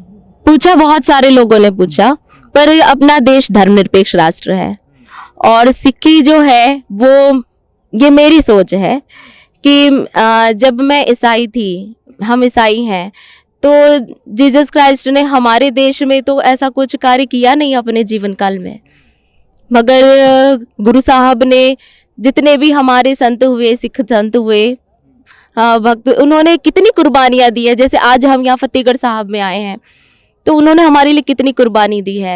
आज़ादी के समय भी सिखों की कुर्बानी सबसे ज़्यादा बड़ी कुर्बानी है। तो आने वाले समय मेरा परिवार, हमें भी ज़रूरत पड़ेगी, हम भी अपनी कुर्बानी देंगे अपनी कौम के लिए, अपने देश के लिए, जब हमारी ज़रूरत पड़ेगी। तो हमारे आदिवासियों पर जो जुल्म हो रहे हैं अभी, हमें जो माओवादी कहा जाता है, नक्सलाइट कहा जाता है, हमें ये बात मुझे आंदोलन में आने के समय में समझ में आई, जब मीडिया में मैं देख रही थी खालिस्तानी बोल रहे थे किसान आंदोलनकारियों को। तो किसान लड़ रहे हैं अपनी ज़मीन के लिए, वो खालिस्तान हो गए। हम भी तो अपनी ज़मीन के लिए वहाँ लड़ रहे, तो हम नक्सलाइट हो गए, माओवादी हो गए। तो ये एक हमारे खिलाफ में, आम जनता के खिलाफ में जो बात भ्रांति फैलाई जा रही कि एक स्टेट के लोग दूसरे स्टेट से ना मिल सके, तो ये मैं तो यही समझती हूँ इस बात को कि उनको खालिस्तानी बोलकर हमारे खिलाफ, हमको उनके खिलाफ भड़काया जाता है, और हमें नक्सलाइट बोलकर हमारे खिलाफ उनको भड़काया जाता है। ਨਕਸਲੈਟ ਚੀਜ਼ ਕੀ ਆ ਜਿਹੜਾ ਸ਼ਬਦ ਵਰਤਿਆ ਜਾਂਦਾ ਤੁਹਾਡੇ ਲਈ ਕਿ ਨਕਸਲੈਟ ਨੇ, ਮਾਓਵਾਦੀ ਨੇ, ਉਹ ਆਖਰ ਵਰਤਿਆ ਕਿਉਂ ਜਾਂਦਾ ਹੈਗਾ ਤੁਹਾਡੇ ਖਿਲਾਫ? क्योंकि हम अपने हक के लिए लड़ते हैं। हमारे हक के लिए लड़ने वालों को धारा तो वही लगती है ना, ये सरकार धारा तो हम पे वही लगाती है जो नक्सलाइट पे लगाती है, जो खालिस्तानी पे लगाती है, जो आतंकवादी पे धारा लगाती है। तीनों पे धारा एक ही लगती है, 153। ਕਿਤੇ ਉੱਥੇ ਇਹ ਵੀ ਕਿਹਾ ਜਾਂਦਾ ਕਿ ਪੁਲਿਸ ਦੇ ਉੱਪਰ ਮੁਕਾਬਲੇ ਫਾਇਰਿੰਗ ਕਰ ਦਿੰਦੇ ਆ, ਗੋਲਾਬਾਰੀ ਕਰ ਦਿੰਦੇ ਆ, ਫੌਜ ਦੇ ਉੱਪਰ ਜਿਹੜੇ ਪੱਥਰਬਾਜੀ ਕਰ ਦਿੰਦੇ ਆ, ਅਜਿਹਾ ਕੁਝ ਹੁੰਦਾ ਉਧਰਲੇ ਪਾਸੇ? मैं आपको बताती, जिनके घरों में खाने को नहीं है, जिनके पास रहने को सही कपड़े नहीं, बर्तन नहीं, कपड़े नहीं है, घर नहीं है, वो आप किसी पर हमले कैसे करेंगे? हम आदिवासी लोग बहुत शांत लोग हैं, शांति पसंद करते हैं, लेकिन हमारे क्षेत्र में खनिज बहुत ज़्यादा है। आपको सोना मिलेगा, हीरा मिलेगा, चांदी मिलेगा, कोयला मिलेगा, बॉक्साइट मिलेगा, लोहा मिलेगा, हर तरह के खनिज हमारे छत्तीसगढ़ में भरे हुए हैं। जिससे सरकार हमको अलग करना चाहती है। इसलिए सरकार पूरे देश में हमारे खिलाफ एक माहौल बना रही है कि हम नक्सलाइट हैं, हम खतरनाक लोग हैं। वो हमारे लोगों को जंगलों में ले जाकर मार देते हैं और फिर उसको नक्सलाइट ड्रेस पहना करके पूरे टीवी न्यूज मीडिया में दिखाते हैं कि ये नक्सलाइट को मार दिया, पुलिस वालों को इससे प्रमोशन मिलता है। ड्रेस अलग रखी हुई है, नक्सलाइट की अलग ड्रेस है। हाँ जी, नक्सलाइट की ड्रेस अलग होती है जी। नौजवान घर तो निकलता ਜਾਂ ਕੋਈ ਤੁਹਾਡੇ ਵਰਗੇ घर तो निकलते ਨੇ, कितना ਕੁ मुश्किल ਹੁੰਦਾ घर तो निकलना बाहर? नक्सलाइट एरिया में तो निकलना बहुत मुश्किल होता है, जगह जगह पुलिस वालों की छावनियां होती हैं और बहुत ही मुश्किल है वहाँ के लोगों को बाहर निकलना, कहीं भी आना जाना। ਕਹਿੰਦੇ ਆਦੀਵਾਸੀ ਬੜਾ ਛੇਤੀ ਉਗਰਵਾਦ ਫੈਲਾਉਂਦੇ ਨੇ, ਬੜਾ ਛੇਤੀ ਆਦੀਵਾਸੀ ਹੁੰਦੇ ਨੇ ਜਿਹੜੇ ਕਿ ਉਹ ਅੰਤਕਵਾਦ ਫੈਲਾ ਦਿੰਦੇ ਨੇ। ਅਜਿਹੀਆਂ ਗੱਲਾਂ ਖੜੀਆਂ ਹੁੰਦੀਆਂ ਨੇ। हमारे आदिवासियों पर जो जुल्म हो रहे हैं अभी, हमें जो माओवादी कहा जाता है, नक्सलाइट कहा जाता है, हमें ये बात मुझे आंदोलन में आने के समय में समझ में आई, जब मीडिया में मैं देख रही थी खालिस्तानी खालिस्तानी बोल रहे थे किसान आंदोलनकारियों को। हम भी तो अपनी जमीन की निवाल लड़ रहे, तो हम नक्सलाइट हो गए, माओवादी हो गए। तो ये एक हमारे खिलाफ में, आम जनता के खिलाफ में जो बात भ्रांति फैलाई जा रही कि एक स्टेट के लोग दूसरे स्टेट से ना मिल सके। ਜਿਹੜਾ ਸ਼ਬਦ ਵਰਤਿਆ ਜਾਂਦਾ ਤੁਹਾਡੇ ਲਈ ਕਿ ਨਕਸਲਾਈਟ ਨੇ, ਮਾਓਵਾਦੀ ਨੇ, ਉਹ ਆਖਰ ਵਰਤਿਆ ਕਿਉਂ ਜਾਂਦਾ ਹੈਗਾ ਤੁਹਾਡੇ ਖਿਲਾਫ? क्योंकि हम अपने हक के लिए लड़ते हैं। ਉੱਥੇ ਇਹ ਵੀ ਕਿਹਾ ਜਾਂਦਾ ਕਿ ਪੁਲਿਸ ਦੇ ਉੱਪਰ ਮੁਕਾਬਲੇ ਫਾਇਰਿੰਗ ਕਰ ਦਿੰਦੇ ਆ, ਗੋਲਾਬਾਰੀ ਕਰ ਦਿੰਦੇ ਆ, ਫੌਜ ਦੇ ਉੱਪਰ ਜਿਹੜੇ ਪੱਥਰਬਾਜ਼ੀ ਕਰ ਦਿੰਦੇ ਆ। ਅਜਿਹਾ ਕੁਝ ਹੁੰਦਾ ਉਧਰਲੇ ਪਾਸੇ? मैं आपको बता दी, जिनके घरों में खाने को नहीं है, जिनके पास रहने को सही कपड़े नहीं, बर्तन नहीं, कपड़े नहीं है, घर नहीं है, वो आप किसी पर हमले कैसे करेंगे? ਕਿਸਾਨੀ ਅੰਦੋਲਨ ਨੇ ਵੀ ਬਹੁਤ ਕੁਝ ਦਿੱਤਾ। ਕਿਸਾਨੀ ਅੰਦੋਲਨ ਦੇ ਵਿੱਚ ਜਿੱਥੇ ਨਿਹੰਗ ਸਿੰਘ ਮੂਰੇ ਲੱਗ ਕੇ ਬੈਠੇ ਰਹੇ, ਜਿੱਥੇ ਨਿਹੰਗ ਸਿੰਘ ਬੈਰੀਗੇਟਾਂ ਦੇ ਜਮਾ ਨਜ਼ਦੀਕ ਬੈਠੇ ਰਹੇ, ਜਿੱਥੇ ਅਥਰੂ ਗੈਸ ਤੇ ਗੋਲੇ ਡਿੱਗੇ ਸੀ ਕਿਸੇ ਟਾਈਮ, ਤਾਂ ਉੱਥੇ ਕਿਸਾਨੀ ਅੰਦੋਲਨ ਨੇ ਆਦੀਵਾਸੀਆਂ ਨੂੰ ਵੀ ਇੱਕ ਨਿਹੰਗ ਸਿੰਘ ਦਾ ਰੂਪ ਦਿੱਤਾ। ਤਾਂ ਅਸੀਂ ਬੀਬੀ ਰਣਜੀਤ ਕੌਰ ਦੇ ਨਾਲ ਵੀ ਗੱਲਬਾਤ ਕਰਾਂਗੇ। ਵਾਹਿਗੁਰੂ ਜੀ ਕਾ ਖਾਲਸਾ, ਵਾਹਿਗੁਰੂ ਜੀ ਕੀ ਫਤਿਹ। वाहिगुरु जी का खालसा, वाहिगुरु जी की फतेह। ਕਿੱਥੋਂ ਦੇ ਰਹਿਣ ਵਾਲੇ ਹੋ? मैं छत्तीसगढ़ रायगढ़ डिस्ट्रिक्ट से हूँ। हाँ जी। ਆਦੀਵਾਸੀਆਂ ਦੇ ਉੱਪਰ ਕਾਫੀ ਸਵਾਲ ਖੜੇ ਹੁੰਦੇ ਨੇ। ਕਹਿੰਦੇ ਆਦੀਵਾਸੀ ਬੜਾ ਛੇਤੀ ਉਗਰਵਾਦ ਫੈਲਾਉਂਦੇ ਨੇ, ਬੜਾ ਛੇਤੀ ਆਦੀਵਾਸੀ ਹੁੰਦੇ ਨੇ ਜਿਹੜੇ ਕਿ ਉਹ ਅੰਤਕਵਾਦ ਫੈਲਾ ਦਿੰਦੇ ਨੇ। ਅਜਿਹੀਆਂ ਗੱਲਾਂ ਖੜੀਆਂ ਹੁੰਦੀਆਂ ਨੇ। ਤੁਹਾਨੂੰ ਕੀ ਲੱਗਦਾ, ਤੁਸੀਂ ਉਧਰਲੇ ਏਰੀਏ ਦੇ ਹੋ, ਜਦੋਂ ਨਿਹੰਗ ਸਿੰਘ ਬਾਣੇ ਦੇ ਵਿੱਚ ਆਏ, ਬਾਬਾ ਰਾਜਾ ਰਾਜ ਸਿੰਘ ਨੂੰ ਮਿਲੇ, ਤਾਂ ਮਹਿਸੂਸ ਕੀ ਹੋਇਆ ਤੁਹਾਨੂੰ? मैं 1.25 लाख हूँ। सबसे पहले तो मैंने यही महसूस किया, अपने अंदर एक शक्ति महसूस की, जो मैं अकेलापन महसूस करती थी। अब लोग मेरे पास, वहाँ काफ़ी लोग आते हैं कि दीदी आइए हमारे साथ, वहाँ सारे मुझे दीदी बोलते हैं, तो दीदी आइए हमारे पास में, हमें हेल्प कीजिए, मदद कीजिए, हमारे साथ जो कोई भी जुल्म होता है वो पूछते हैं। लोग ये भी बोलते हैं कि आपने जब गुरु का बाना पाया, आपके ऊपर गुरु की बहुत बड़ी आशीष हुई है, तो सम्मान भी बहुत मिलता है। और मैं खुद भी अपने आप में बहुत मजबूत महसूस करती हूँ। जो पहले कमजोरी महसूस होती थी वो अब नहीं है। पहले हम ईसाई परिवार से थे, आदिवासी तो थे, लेकिन हमारे जो पूर्वज थे उन्होंने ईसाई धर्म धारण किया था। अब मैं, मेरा परिवार सारा, हम सिख हैं, गुरु के सिख हैं। ਕਿਸੇ ਨੇ ਸਵਾਲ ਨਹੀਂ ਖੜੇ ਕਰੇ ਕਿ ਤੁਸੀਂ ਈਸਾਈ ਹੋ ਕੇ ਸਿੱਖ ਧਰਮ ਦੇ ਵਿੱਚ ਜਾ ਰਹੇ ਹੋ? ਪੁੱਛਿਆ ਨਹੀਂ ਕਿਸੇ ਨੇ?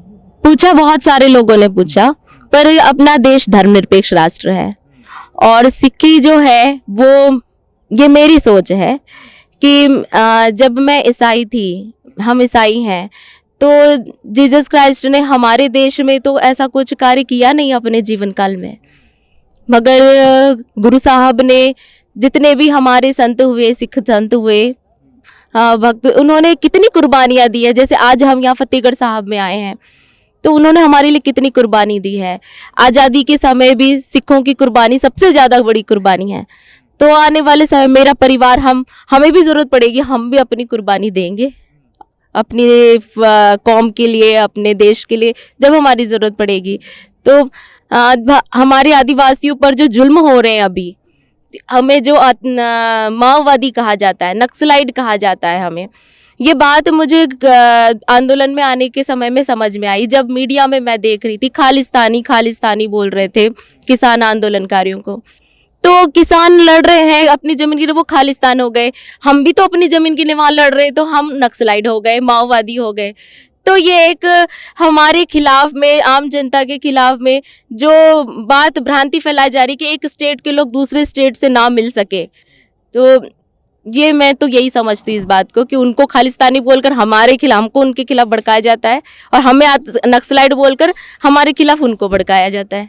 ਨਕਸਲਾਈਟ ਚੀਜ਼ ਕੀ ਆ ਜਿਹੜਾ ਸ਼ਬਦ ਵਰਤਿਆ ਜਾਂਦਾ ਤੁਹਾਡੇ ਲਈ ਕਿ ਨਕਸਲਾਈਟ ਨੇ, ਮਾਓਵਾਦੀ ਨੇ, ਉਹ ਆਖਰ ਵਰਤਿਆ ਕਿਉਂ ਜਾਂਦਾ ਹੈਗਾ ਤੁਹਾਡੇ ਖਿਲਾਫ?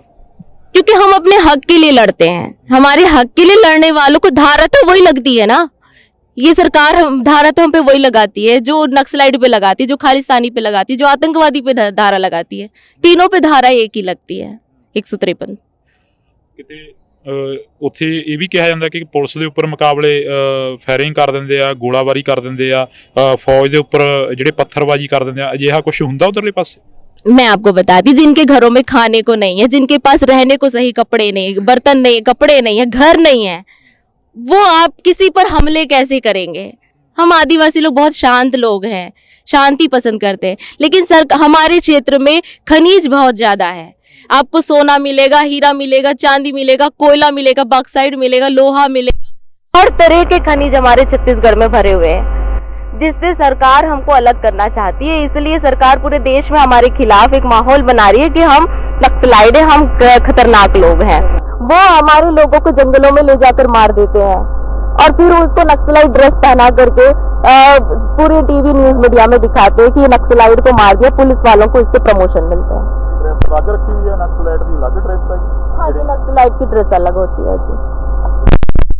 ਨੌਜਵਾਨ ਘਰ ਤੋਂ ਨਿਕਲਦਾ ਜਾਂ ਕੋਈ ਤੁਹਾਡੇ ਵਰਗੇ ਘਰ ਤੋਂ ਨਿਕਲਦੇ ਨੇ, ਕਿੰਨਾ ਕੁ ਮੁਸ਼ਕਲ ਹੁੰਦਾ ਘਰ ਤੋਂ ਨਿਕਲਣਾ ਬਾਹਰ? नक्सलाइट एरिया में तो निकलना बहुत मुश्किल होता है, जगह जगह पुलिस वालों की छावनियां होती हैं और बहुत ही मुश्किल है वहाँ के लोगों को बाहर निकलना, कहीं भी आना जाना। ਕਹਿੰਦੇ ਆਦੀਵਾਸੀ ਬੜਾ ਛੇਤੀ ਉਗਰਵਾਦ ਫੈਲਾਉਂਦੇ ਨੇ, ਬੜਾ ਛੇਤੀ ਆਦੀਵਾਸੀ ਹੁੰਦੇ ਨੇ ਜਿਹੜੇ ਕਿ ਉਹ ਅੰਤਕਵਾਦ ਫੈਲਾ ਦਿੰਦੇ ਨੇ, ਅਜਿਹੀਆਂ ਗੱਲਾਂ ਖੜੀਆਂ ਹੁੰਦੀਆਂ ਨੇ। हमारे आदिवासियों पर जो जुल्म हो रहे हैं अभी, हमें जो माओवादी कहा जाता है, नक्सलाइट कहा जाता है, हमें ये बात मुझे आंदोलन में आने के समय में समझ में आई, जब मीडिया में मैं देख रही थी खालिस्तानी खालिस्तानी बोल रहे थे किसान आंदोलनकारियों को। हम भी तो अपनी जमीन के लिए वहां लड़ रहे, तो हम नक्सलाइट हो गए, माओवादी हो गए। तो ये एक हमारे खिलाफ में, आम जनता के खिलाफ में जो बात भ्रांति फैलाई जा रही कि एक स्टेट के लोग दूसरे स्टेट से ना मिल सके। ਜਿਹੜਾ ਸ਼ਬਦ ਵਰਤਿਆ ਜਾਂਦਾ ਤੁਹਾਡੇ ਲਈ ਕਿ ਨਕਸਲਾਈਟ ਨੇ, ਮਾਓਵਾਦੀ ਨੇ, ਉਹ ਆਖਰ ਵਰਤਿਆ ਕਿਉਂ ਜਾਂਦਾ ਹੈਗਾ ਤੁਹਾਡੇ ਖਿਲਾਫ? क्योंकि हम अपने हक के लिए लड़ते हैं। ਉੱਥੇ ਇਹ ਵੀ ਕਿਹਾ ਜਾਂਦਾ ਕਿ ਪੁਲਿਸ ਦੇ ਉੱਪਰ ਮੁਕਾਬਲੇ ਫਾਇਰਿੰਗ ਕਰ ਦਿੰਦੇ ਆ, ਗੋਲਾਬਾਰੀ ਕਰ ਦਿੰਦੇ ਆ, ਫੌਜ ਦੇ ਉੱਪਰ ਜਿਹੜੇ ਪੱਥਰਬਾਜ਼ੀ ਕਰ ਦਿੰਦੇ ਆ, ਅਜਿਹਾ ਕੁਝ ਹੁੰਦਾ ਉਧਰਲੇ ਪਾਸੇ?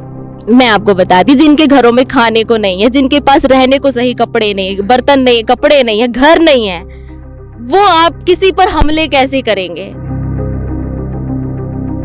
ਕਿਸਾਨੀ ਅੰਦੋਲਨ ਨੇ ਵੀ ਬਹੁਤ ਕੁਝ ਦਿੱਤਾ। ਕਿਸਾਨੀ ਅੰਦੋਲਨ ਦੇ ਵਿੱਚ ਜਿੱਥੇ ਨਿਹੰਗ ਸਿੰਘ ਮੂਰੇ ਲੱਗ ਕੇ ਬੈਠੇ ਰਹੇ, ਜਿੱਥੇ ਨਿਹੰਗ ਸਿੰਘ ਬੈਰੀਗੇਟਾਂ ਦੇ ਜਮਾ ਨਜ਼ਦੀਕ ਬੈਠੇ ਰਹੇ, ਜਿੱਥੇ ਅਥਰੂ ਗੈਸ ਤੇ ਗੋਲੇ ਡਿੱਗੇ ਸੀ ਕਿਸੇ ਟਾਈਮ, ਤਾਂ ਉੱਥੇ ਕਿਸਾਨੀ ਅੰਦੋਲਨ ਨੇ ਆਦੀਵਾਸੀਆਂ ਨੂੰ ਵੀ ਇੱਕ ਨਿਹੰਗ ਸਿੰਘ ਦਾ ਰੂਪ ਦਿੱਤਾ। ਤਾਂ ਅਸੀਂ ਬੀਬੀ ਰਣਜੀਤ ਕੌਰ ਦੇ ਨਾਲ ਵੀ ਗੱਲਬਾਤ ਕਰਾਂਗੇ। ਵਾਹਿਗੁਰੂ ਜੀ ਕਾ ਖਾਲਸਾ, ਵਾਹਿਗੁਰੂ ਜੀ ਕੀ ਫਤਿਹ। वाहिगुरु जी का खालसा, वाहिगुरु जी की फतेह। ਕਿੱਥੋਂ ਦੇ ਰਹਿਣ ਵਾਲੇ ਹੋ? मैं छत्तीसगढ़ रायगढ़ डिस्ट्रिक्ट से हूँ। जी। हाँ जी। ਆਦੀਵਾਸੀਆਂ ਦੇ ਉੱਪਰ ਕਾਫੀ ਸਵਾਲ ਖੜੇ ਹੁੰਦੇ ਨੇ, ਕਹਿੰਦੇ ਆਦੀਵਾਸੀ ਬੜਾ ਛੇਤੀ ਉਗਰਵਾਦ ਫੈਲਾਉਂਦੇ ਨੇ, ਬੜਾ ਛੇਤੀ ਆਦੀਵਾਸੀ ਹੁੰਦੇ ਨੇ ਜਿਹੜੇ ਕਿ ਉਹ ਅੰਤਕਵਾਦ ਫੈਲਾ ਦਿੰਦੇ ਨੇ, ਅਜਿਹੀਆਂ ਗੱਲਾਂ ਖੜੀਆਂ ਹੁੰਦੀਆਂ ਨੇ। ਤੁਹਾਨੂੰ ਕੀ ਲੱਗਦਾ, ਤੁਸੀਂ ਉਧਰਲੇ ਏਰੀਏ ਦੇ ਹੋ, ਜਦੋਂ ਨਿਹੰਗ ਸਿੰਘ ਬਾਣੇ ਦੇ ਵਿੱਚ ਆਏ, ਬਾਬਾ ਰਾਜਾ ਰਾਜ ਸਿੰਘ ਨੂੰ ਮਿਲੇ, ਤਾਂ ਮਹਿਸੂਸ ਕੀ ਹੋਇਆ ਤੁਹਾਨੂੰ? मैं 1.25 लाख हूँ।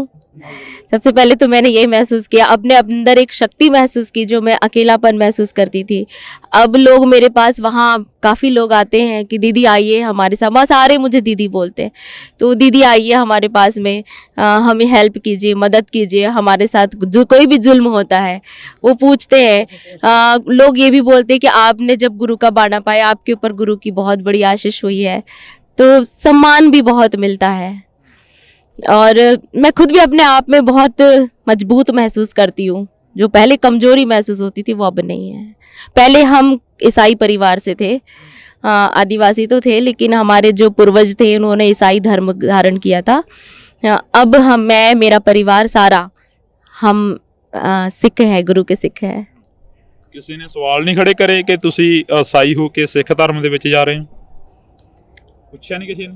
पूछा, बहुत सारे लोगों ने पूछा, पर अपना देश धर्मनिरपेक्ष राष्ट्र है और सिक्की जो है वो, ये मेरी सोच है कि जब मैं ईसाई थी, हम ईसाई हैं, तो जीसस क्राइस्ट ने हमारे देश में तो ऐसा कुछ कार्य किया नहीं अपने जीवन काल में, मगर गुरु साहब ने जितने भी हमारे संत हुए, सिख संत हुए, भक्त, उन्होंने कितनी कुर्बानियाँ दी है। जैसे आज हम यहाँ फतेहगढ़ साहब में आए हैं तो उन्होंने हमारे लिए कितनी कुर्बानी दी है। आज़ादी के समय भी सिखों की कुर्बानी सबसे ज़्यादा बड़ी कुर्बानी है। तो आने वाले समय मेरा परिवार, हमें भी ज़रूरत पड़ेगी, हम भी अपनी कुर्बानी देंगे अपनी कौम के लिए, अपने देश के लिए जब हमारी ज़रूरत पड़ेगी। तो हमारे आदिवासियों पर जो जुल्म हो रहे हैं अभी, हमें जो माओवादी कहा जाता है, नक्सलाइट कहा जाता है, हमें ये बात मुझे आंदोलन में आने के समय में समझ में आई। जब मीडिया में मैं देख रही थी खालिस्तानी खालिस्तानी बोल रहे थे किसान आंदोलनकारियों को, तो किसान लड़ रहे हैं अपनी ज़मीन के लिए, वो खालिस्तान हो गए। हम भी तो अपनी ज़मीन के लिए वहाँ लड़ रहे, तो हम नक्सलाइट हो गए, माओवादी हो गए। तो ये एक हमारे खिलाफ में, आम जनता के खिलाफ में जो बात भ्रांति फैलाई जा रही कि एक स्टेट के लोग दूसरे स्टेट से ना मिल सके, तो ये मैं तो यही समझती हूँ इस बात को कि उनको खालिस्तानी बोलकर हमारे खिलाफ, हमको उनके खिलाफ भड़काया जाता है, और हमें नक्सलाइट बोलकर हमारे खिलाफ उनको भड़काया जाता है। ਨਕਸਲਾਈਟ ਚੀਜ਼ ਕੀ ਆ ਜਿਹੜਾ ਸ਼ਬਦ ਵਰਤਿਆ ਜਾਂਦਾ ਤੁਹਾਡੇ ਲਈ ਕਿ ਨਕਸਲਾਈਟ ਨੇ, ਮਾਓਵਾਦੀ ਨੇ, ਉਹ ਆਖਰ ਵਰਤਿਆ क्यों ਜਾਂਦਾ ਹੈਗਾ ਤੁਹਾਡੇ खिलाफ? क्योंकि हम अपने हक के लिए लड़ते हैं। हमारे हक के लिए लड़ने वालों को धारा तो वही लगती है ना, ये सरकार धारा तो हम पे वही लगाती है जो नक्सलाइट पे लगाती है, जो खालिस्तानी पे लगाती है, जो आतंकवादी पे धारा लगाती है। तीनों पे धारा एक ही लगती है, 153। ਕਿਤੇ ਉੱਥੇ ਇਹ ਵੀ ਕਿਹਾ ਜਾਂਦਾ ਕਿ ਪੁਲਿਸ ਦੇ ਉੱਪਰ ਮੁਕਾਬਲੇ ਫਾਇਰਿੰਗ ਕਰ ਦਿੰਦੇ ਆ, ਗੋਲਾਬਾਰੀ ਕਰ ਦਿੰਦੇ ਆ, ਫੌਜ ਦੇ ਉੱਪਰ ਜਿਹੜੇ ਪੱਥਰਬਾਜੀ ਕਰ ਦਿੰਦੇ ਆ, ਅਜਿਹਾ ਕੁਝ ਹੁੰਦਾ ਉਧਰਲੇ ਪਾਸੇ? मैं आपको बताती, जिनके घरों में खाने को नहीं है, जिनके पास रहने को सही कपड़े नहीं, बर्तन नहीं, कपड़े नहीं है, घर नहीं है, वो आप किसी पर हमले कैसे करेंगे? हम आदिवासी लोग बहुत शांत लोग हैं, शांति पसंद करते हैं, लेकिन हमारे क्षेत्र में खनिज बहुत ज़्यादा है। आपको सोना मिलेगा, हीरा मिलेगा, चांदी मिलेगा, कोयला मिलेगा, बॉक्साइट मिलेगा, लोहा मिलेगा, हर तरह के खनिज हमारे छत्तीसगढ़ में भरे हुए हैं, जिससे सरकार हमको अलग करना चाहती है। इसलिए सरकार पूरे देश में हमारे खिलाफ एक माहौल बना रही है कि हम नक्सलाइट हैं, हम खतरनाक लोग हैं। वो हमारे लोगों को जंगलों में ले जाकर मार देते हैं और फिर उसको नक्सलाइट ड्रेस पहना करके पूरे टीवी न्यूज मीडिया में दिखाते हैं कि नक्सलाइट को मार दिया, पुलिस वालों को इससे प्रमोशन मिलता है। अलग रखी हुई है नक्सलाइट की, अलग ड्रेस है? हाँ जी, नक्सलाइट की ड्रेस अलग होती है जी। ਨੌਜਵਾਨ ਘਰ ਤੋਂ ਨਿਕਲਦਾ ਜਾਂ ਕੋਈ ਤੁਹਾਡੇ ਵਰਗੇ ਘਰ ਤੋਂ ਨਿਕਲਦੇ ਨੇ, ਕਿੰਨਾ ਕੁ ਮੁਸ਼ਕਲ ਹੁੰਦਾ ਘਰ ਤੋਂ ਨਿਕਲਣਾ ਬਾਹਰ? नक्सलाइट एरिया में तो निकलना बहुत मुश्किल होता है, जगह जगह पुलिस वालों की छावनियां होती हैं और बहुत ही मुश्किल है वहाँ के लोगों को बाहर निकलना, कहीं भी आना जाना। ਕਹਿੰਦੇ ਆਦੀਵਾਸੀ ਬੜਾ ਛੇਤੀ ਉਗਰਵਾਦ ਫੈਲਾਉਂਦੇ ਨੇ, ਬੜਾ ਛੇਤੀ ਆਦੀਵਾਸੀ ਹੁੰਦੇ ਨੇ ਜਿਹੜੇ ਕਿ ਉਹ ਆਤੰਕਵਾਦ ਫੈਲਾ ਦਿੰਦੇ ਨੇ, ਅਜਿਹੀਆਂ ਗੱਲਾਂ ਖੜੀਆਂ ਹੁੰਦੀਆਂ ਨੇ। हमारे आदिवासियों पर जो जुल्म हो रहे हैं अभी, हमें जो माओवादी कहा जाता है, नक्सलाइट कहा जाता है, हमें ये बात मुझे आंदोलन में आने के समय में समझ में आई। जब मीडिया में मैं देख रही थी खालिस्तानी खालिस्तानी बोल रहे थे किसान आंदोलनकारियों को, हम भी तो अपनी जमीन के लिए वहां लड़ रहे, तो हम नक्सलाइट हो गए, माओवादी हो गए। तो ये एक हमारे खिलाफ में, आम जनता के खिलाफ में जो बात भ्रांति फैलाई जा रही कि एक स्टेट के लोग दूसरे स्टेट से ना मिल सके। ਜਿਹੜਾ ਸ਼ਬਦ ਵਰਤਿਆ ਜਾਂਦਾ ਤੁਹਾਡੇ ਲਈ ਕਿ ਨਕਸਲਾਈਟ ਨੇ, ਮਾਓਵਾਦੀ ਨੇ, ਉਹ ਆਖਰ ਵਰਤਿਆ ਕਿਉਂ ਜਾਂਦਾ ਹੈਗਾ ਤੁਹਾਡੇ ਖਿਲਾਫ? क्योंकि हम अपने हक के लिए लड़ते हैं।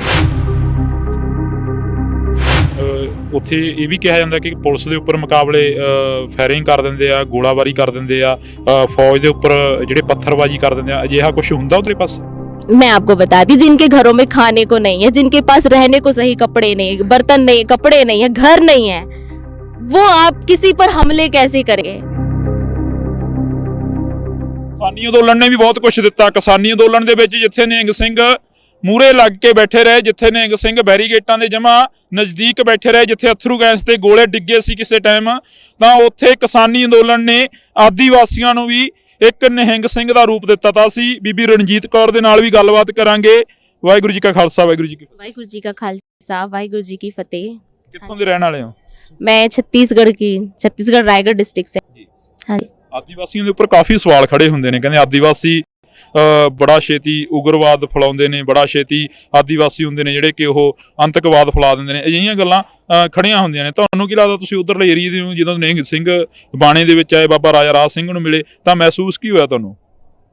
मैं 1.25 लाख हूँ। सबसे पहले तो मैंने यही महसूस किया, अपने अंदर एक शक्ति महसूस की जो मैं अकेलापन महसूस करती थी। अब लोग मेरे पास, वहाँ काफ़ी लोग आते हैं कि दीदी आइए हमारे साथ, वहाँ सारे मुझे दीदी बोलते हैं, तो दीदी आइए हमारे पास में, हमें हेल्प कीजिए, मदद कीजिए, हमारे साथ जो कोई भी जुल्म होता है वो पूछते हैं। लोग ये भी बोलते हैं कि आपने जब गुरु का बाणा पाया, आपके ऊपर गुरु की बहुत बड़ी आशीष हुई है, तो सम्मान भी बहुत मिलता है। और मैं खुद भी अपने आप में बहुत मजबूत महसूस करती हूँ। जो पहले कमजोरी महसूस होती थी वो अब नहीं है। पहले हम ईसाई परिवार से थे, आदिवासी तो थे, लेकिन हमारे जो पूर्वज थे उन्होंने ईसाई धर्म धारण किया था। अब मैं, मेरा परिवार सारा, हम सिख हैं, गुरु के सिख हैं। ਕਿਸੇ ਨੇ ਸਵਾਲ ਨਹੀਂ ਖੜੇ ਕਰੇ ਕਿ ਤੁਸੀਂ ਈਸਾਈ ਹੋ ਕੇ ਸਿੱਖ ਧਰਮ ਦੇ ਵਿੱਚ ਜਾ ਰਹੇ ਹੋ? ਪੁੱਛਿਆ ਨਹੀਂ ਕਿਸੇ ਨੇ? पूछा, बहुत सारे लोगों ने पूछा, पर अपना देश धर्मनिरपेक्ष राष्ट्र है और सिक्की जो है वो, ये मेरी सोच है कि जब मैं ईसाई थी, हम ईसाई हैं, तो जीसस क्राइस्ट ने हमारे देश में तो ऐसा कुछ कार्य किया नहीं अपने जीवन काल में, मगर गुरु साहब ने, जितने भी हमारे संत हुए, सिख संत हुए, भक्त, उन्होंने कितनी कुर्बानियाँ दी है। जैसे आज हम यहाँ फतेहगढ़ साहब में आए हैं, तो उन्होंने हमारे लिए कितनी कुर्बानी दी है। आज़ादी के समय भी सिखों की कुर्बानी सबसे ज़्यादा बड़ी कुर्बानी है। तो आने वाले समय मेरा परिवार, हमें भी ज़रूरत पड़ेगी, हम भी अपनी कुर्बानी देंगे अपनी कौम के लिए, अपने देश के लिए, जब हमारी ज़रूरत पड़ेगी। तो हमारे आदिवासियों पर जो जुल्म हो रहे हैं अभी, हमें जो माओवादी कहा जाता है, नक्सलाइट कहा जाता है, हमें ये बात मुझे आंदोलन में आने के समय में समझ में आई। जब मीडिया में मैं देख रही थी, खालिस्तानी बोल रहे थे किसान आंदोलनकारियों को, तो किसान लड़ रहे हैं अपनी जमीन के लिए, वो खालिस्तान हो गए। हम भी तो अपनी जमीन के लिए वहाँ लड़ रहे, तो हम नक्सलाइट हो गए, माओवादी हो गए। तो ये एक हमारे खिलाफ में, आम जनता के खिलाफ में जो बात, भ्रांति फैलाई जा रही कि एक स्टेट के लोग दूसरे स्टेट से ना मिल सके, तो ये मैं तो यही समझती हूँ इस बात को कि उनको खालिस्तानी बोलकर हमारे खिलाफ, हमको उनके खिलाफ भड़काया जाता है, और हमें नक्सलाइट बोलकर हमारे खिलाफ उनको भड़काया जाता है। ਨਕਸਲਾਈਟ ਚੀਜ਼ ਕੀ ਆ, ਜਿਹੜਾ ਸ਼ਬਦ ਵਰਤਿਆ ਜਾਂਦਾ ਤੁਹਾਡੇ ਲਈ ਕਿ ਨਕਸਲਾਈਟ ਨੇ, ਮਾਓਵਾਦੀ ਨੇ, ਉਹ ਆਖਰ ਵਰਤਿਆ ਕਿਉਂ ਜਾਂਦਾ ਹੈਗਾ ਤੁਹਾਡੇ ਖਿਲਾਫ? क्योंकि हम अपने हक के लिए लड़ते हैं। हमारे हक के लिए लड़ने वालों को धारा तो वही लगती है ना। ये सरकार धारा तो हम पे वही लगाती है जो नक्सलाइट पे लगाती है, जो खालिस्तानी पे लगाती है, जो आतंकवादी पे धारा लगाती है। तीनों पे धारा एक ही लगती है, 153। ਕਿਤੇ ਉੱਥੇ ਇਹ ਵੀ ਕਿਹਾ ਜਾਂਦਾ ਕਿ ਪੁਲਿਸ ਦੇ ਉੱਪਰ ਮੁਕਾਬਲੇ ਫਾਇਰਿੰਗ ਕਰ ਦਿੰਦੇ ਆ, ਗੋਲਾਬਾਰੀ ਕਰ ਦਿੰਦੇ ਆ, ਫੌਜ ਦੇ ਉੱਪਰ ਜਿਹੜੇ ਪੱਥਰਬਾਜ਼ੀ ਕਰ ਦਿੰਦੇ ਆ, ਅਜਿਹਾ ਕੁਝ ਹੁੰਦਾ ਉਧਰਲੇ ਪਾਸੇ? मैं आपको बताती, जिनके घरों में खाने को नहीं है, जिनके पास रहने को सही कपड़े नहीं, बर्तन नहीं, कपड़े नहीं है, घर नहीं है, वो आप किसी पर हमले कैसे करेंगे? हम आदिवासी लोग बहुत शांत लोग हैं, शांति पसंद करते हैं, लेकिन हमारे क्षेत्र में खनिज बहुत ज़्यादा है। आपको सोना मिलेगा, हीरा मिलेगा, चांदी मिलेगा, कोयला मिलेगा, बॉक्साइट मिलेगा, लोहा मिलेगा, हर तरह के खनिज हमारे छत्तीसगढ़ में भरे हुए हैं, जिससे सरकार हमको अलग करना चाहती है। इसलिए सरकार पूरे देश में हमारे खिलाफ एक माहौल बना रही है कि हम नक्सलाइट हैं, हम खतरनाक लोग हैं। वो हमारे लोगों को जंगलों में ले जाकर मार देते हैं और फिर उसको नक्सलाइट ड्रेस पहना करके पूरे टीवी न्यूज मीडिया में दिखाते हैं कि नक्सलाइट को मार दिया, पुलिस वालों को इससे प्रमोशन मिलते हैं। अलग रखी हुई है नक्सलाइट की, अलग ड्रेस है? हाँ जी, नक्सलाइट की ड्रेस अलग होती है जी। ਨੌਜਵਾਨ ਘਰ ਤੋਂ ਨਿਕਲਦਾ ਜਾਂ ਕੋਈ ਤੁਹਾਡੇ ਵਰਗੇ ਘਰ ਤੋਂ ਨਿਕਲਦੇ ਨੇ, ਕਿੰਨਾ ਕੁ ਮੁਸ਼ਕਲ ਹੁੰਦਾ ਘਰ ਤੋਂ ਨਿਕਲਣਾ ਬਾਹਰ? नक्सलाइट में तो निकलना बहुत मुश्किल होता है, जगह जगह पुलिस वालों की छावनियां होती हैं और बहुत ही मुश्किल है वहाँ के लोगों को बाहर निकलना, कहीं भी आना जाना। ਕਹਿੰਦੇ ਆਦੀਵਾਸੀ ਬੜਾ ਛੇਤੀ ਉਗਰਵਾਦ ਫੈਲਾਉਂਦੇ ਨੇ, ਬੜਾ ਛੇਤੀ ਆਦੀਵਾਸੀ ਹੁੰਦੇ ਨੇ ਜਿਹੜੇ ਕਿ ਉਹ ਆਤੰਕਵਾਦ ਫੈਲਾ ਦਿੰਦੇ ਨੇ। ਅਜਿਹੀਆਂ ਗੱਲਾਂ ਖੜੀਆਂ ਹੁੰਦੀਆਂ ਨੇ। हमारे आदिवासियों पर जो जुल्म हो रहे हैं अभी, हमें जो माओवादी कहा जाता है, नक्सलाइट कहा जाता है, हमें ये बात मुझे आंदोलन में आने के समय में समझ में आई, जब मीडिया में मैं देख रही थी खालिस्तानी खालिस्तानी बोल रहे थे किसान आंदोलनकारियों को। हम भी तो अपनी जंग के लिए वहां लड़े, तो हम नक्सलाइट हो गए, माओवादी हो गए। तो ये एक हमारे खिलाफ में, आम जनता के खिलाफ में जो बात भ्रांति फैलाई जा रही कि एक स्टेट के लोग दूसरे स्टेट से ना मिल सके। ਜਿਹੜਾ ਸ਼ਬਦ ਵਰਤਿਆ ਜਾਂਦਾ ਤੁਹਾਡੇ ਲਈ ਕਿ ਨਕਸਲਾਈਟ ਨੇ, ਮਾਓਵਾਦੀ ਨੇ, ਉਹ ਆਖਰ ਵਰਤਿਆ ਕਿਉਂ ਜਾਂਦਾ ਹੈਗਾ ਤੁਹਾਡੇ ਖਿਲਾਫ? क्योंकि हम अपने हक के लिए लड़ते हैं। ਉੱਥੇ ਇਹ ਵੀ ਕਿਹਾ ਜਾਂਦਾ ਕਿ ਪੁਲਿਸ ਦੇ ਉੱਪਰ ਮੁਕਾਬਲੇ ਫਾਇਰਿੰਗ ਕਰ ਦਿੰਦੇ ਆ, ਗੋਲਾਬਾਰੀ ਕਰ ਦਿੰਦੇ ਆ, ਇਹਦੇ ਉੱਪਰ ਜਿਹੜੇ ਪੱਥਰਬਾਜ਼ੀ ਕਰ ਦਿੰਦੇ ਆ। ਅਜਿਹਾ ਕੁਝ ਹੁੰਦਾ ਉਧਰਲੇ ਪਾਸੇ? मैं आपको बता दी, जिनके घरों में खाने को नहीं है, जिनके पास रहने को सही कपड़े नहीं, बर्तन नहीं, कपड़े नहीं है, घर नहीं है, वो आप किसी पर हमले कैसे करेंगे? ਕਿਸਾਨੀ ਅੰਦੋਲਨ ਨੇ ਵੀ ਬਹੁਤ ਕੁਝ ਦਿੱਤਾ। ਕਿਸਾਨੀ ਅੰਦੋਲਨ ਦੇ ਵਿੱਚ ਜਿੱਥੇ ਨਿਹੰਗ ਸਿੰਘ ਮੂਰੇ ਲੱਗ ਕੇ ਬੈਠੇ ਰਹੇ, ਜਿੱਥੇ ਨਿਹੰਗ ਸਿੰਘ ਬੈਰੀਗੇਟਾਂ ਦੇ ਜਮਾ ਨਜ਼ਦੀਕ ਬੈਠੇ ਰਹੇ, ਜਿੱਥੇ ਅਥਰੂ ਗੈਸ ਤੇ ਗੋਲੇ ਡਿੱਗੇ ਸੀ ਕਿਸੇ ਟਾਈਮ, ਤਾਂ ਉੱਥੇ ਕਿਸਾਨੀ ਅੰਦੋਲਨ ਨੇ ਆਦੀਵਾਸੀਆਂ ਨੂੰ ਵੀ ਇੱਕ ਨਿਹੰਗ ਸਿੰਘ ਦਾ ਰੂਪ ਦਿੱਤਾ। ਤਾਂ ਅਸੀਂ ਬੀਬੀ ਰਣਜੀਤ ਕੌਰ ਦੇ ਨਾਲ ਵੀ ਗੱਲਬਾਤ ਕਰਾਂਗੇ।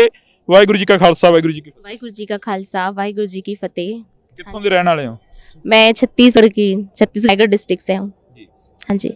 ਆਦੀਵਾਸੀਆਂ ਦੇ ਉੱਪਰ ਕਾਫੀ ਸਵਾਲ ਖੜੇ ਹੁੰਦੇ ਨੇ। ਕਹਿੰਦੇ ਆਦੀਵਾਸੀ ਬੜਾ ਛੇਤੀ ਉਗਰਵਾਦ ਫੈਲਾਉਂਦੇ ਨੇ, ਬੜਾ ਛੇਤੀ ਆਦੀਵਾਸੀ ਹੁੰਦੇ ਨੇ ਜਿਹੜੇ ਕਿ ਉਹ ਆਤੰਕਵਾਦ ਫੈਲਾ ਦਿੰਦੇ ਨੇ। ਅਜਿਹੀਆਂ ਗੱਲਾਂ ਖੜੀਆਂ ਹੁੰਦੀਆਂ ਨੇ। ਤੁਹਾਨੂੰ ਕੀ ਲੱਗਦਾ, ਤੁਸੀਂ ਉਧਰਲੇ ਏਰੀਏ ਦੇ ਹੋ, ਜਦੋਂ ਨਿਹੰਗ ਸਿੰਘ ਬਾਣੇ ਦੇ ਵਿੱਚ ਆਏ, ਬਾਬਾ ਰਾਜਾ ਰਾਜ ਸਿੰਘ ਨੂੰ ਮਿਲੇ, ਤਾਂ ਮਹਿਸੂਸ ਕੀ ਹੋਇਆ ਤੁਹਾਨੂੰ? मैं 1.25 लाख हूँ। सबसे पहले तो मैंने ये महसूस किया, अपने अंदर एक शक्ति महसूस की, जो मैं अकेलापन महसूस करती थी। लोग आते हैं कि दीदी आइए हमारे साथ, वहाँ सारे मुझे दीदी बोलते हैं, तो दीदी आइए हमारे पास, हम साथ गुरु है, वो पूछते हैं। लोग ये भी, आपने जब गुरु का बाणा पाया, आपके ऊपर गुरु की बहुत बड़ी आशीष हुई है, तो सम्मान भी बहुत मिलता है और बहुत मजबूत महसूस, जो पहले कमजोरी महसूस होती थी वो अब नहीं है। पहले हम ईसाई परिवार से थे, आदिवासी तो थे, लेकिन हमारे जो पूर्वज थे उन्होंने ईसाई धर्म धारण किया था।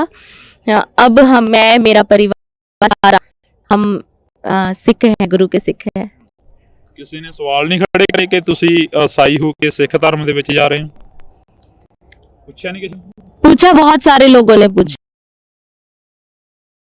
पर अपना देश धर्मनिरपेक्ष राष्ट्र है और सिक्की जो है वो, ये मेरी सोच है कि थी, हम ईसाई हैं, तो जीसस क्राइस्ट ने हमारे देश में तो ऐसा कुछ कार्य किया नहीं अपने जीवन काल में, मगर गुरु साहब ने जितने भी हमारे संत हुए, सिख संत हुए, भक्त, उन्होंने कितनी कुर्बानी, जैसे आज हम यहाँ फतेहगढ़ साहब में आए हैं, तो उन्होंने हमारे लिए कितनी कुर्बानी दी है।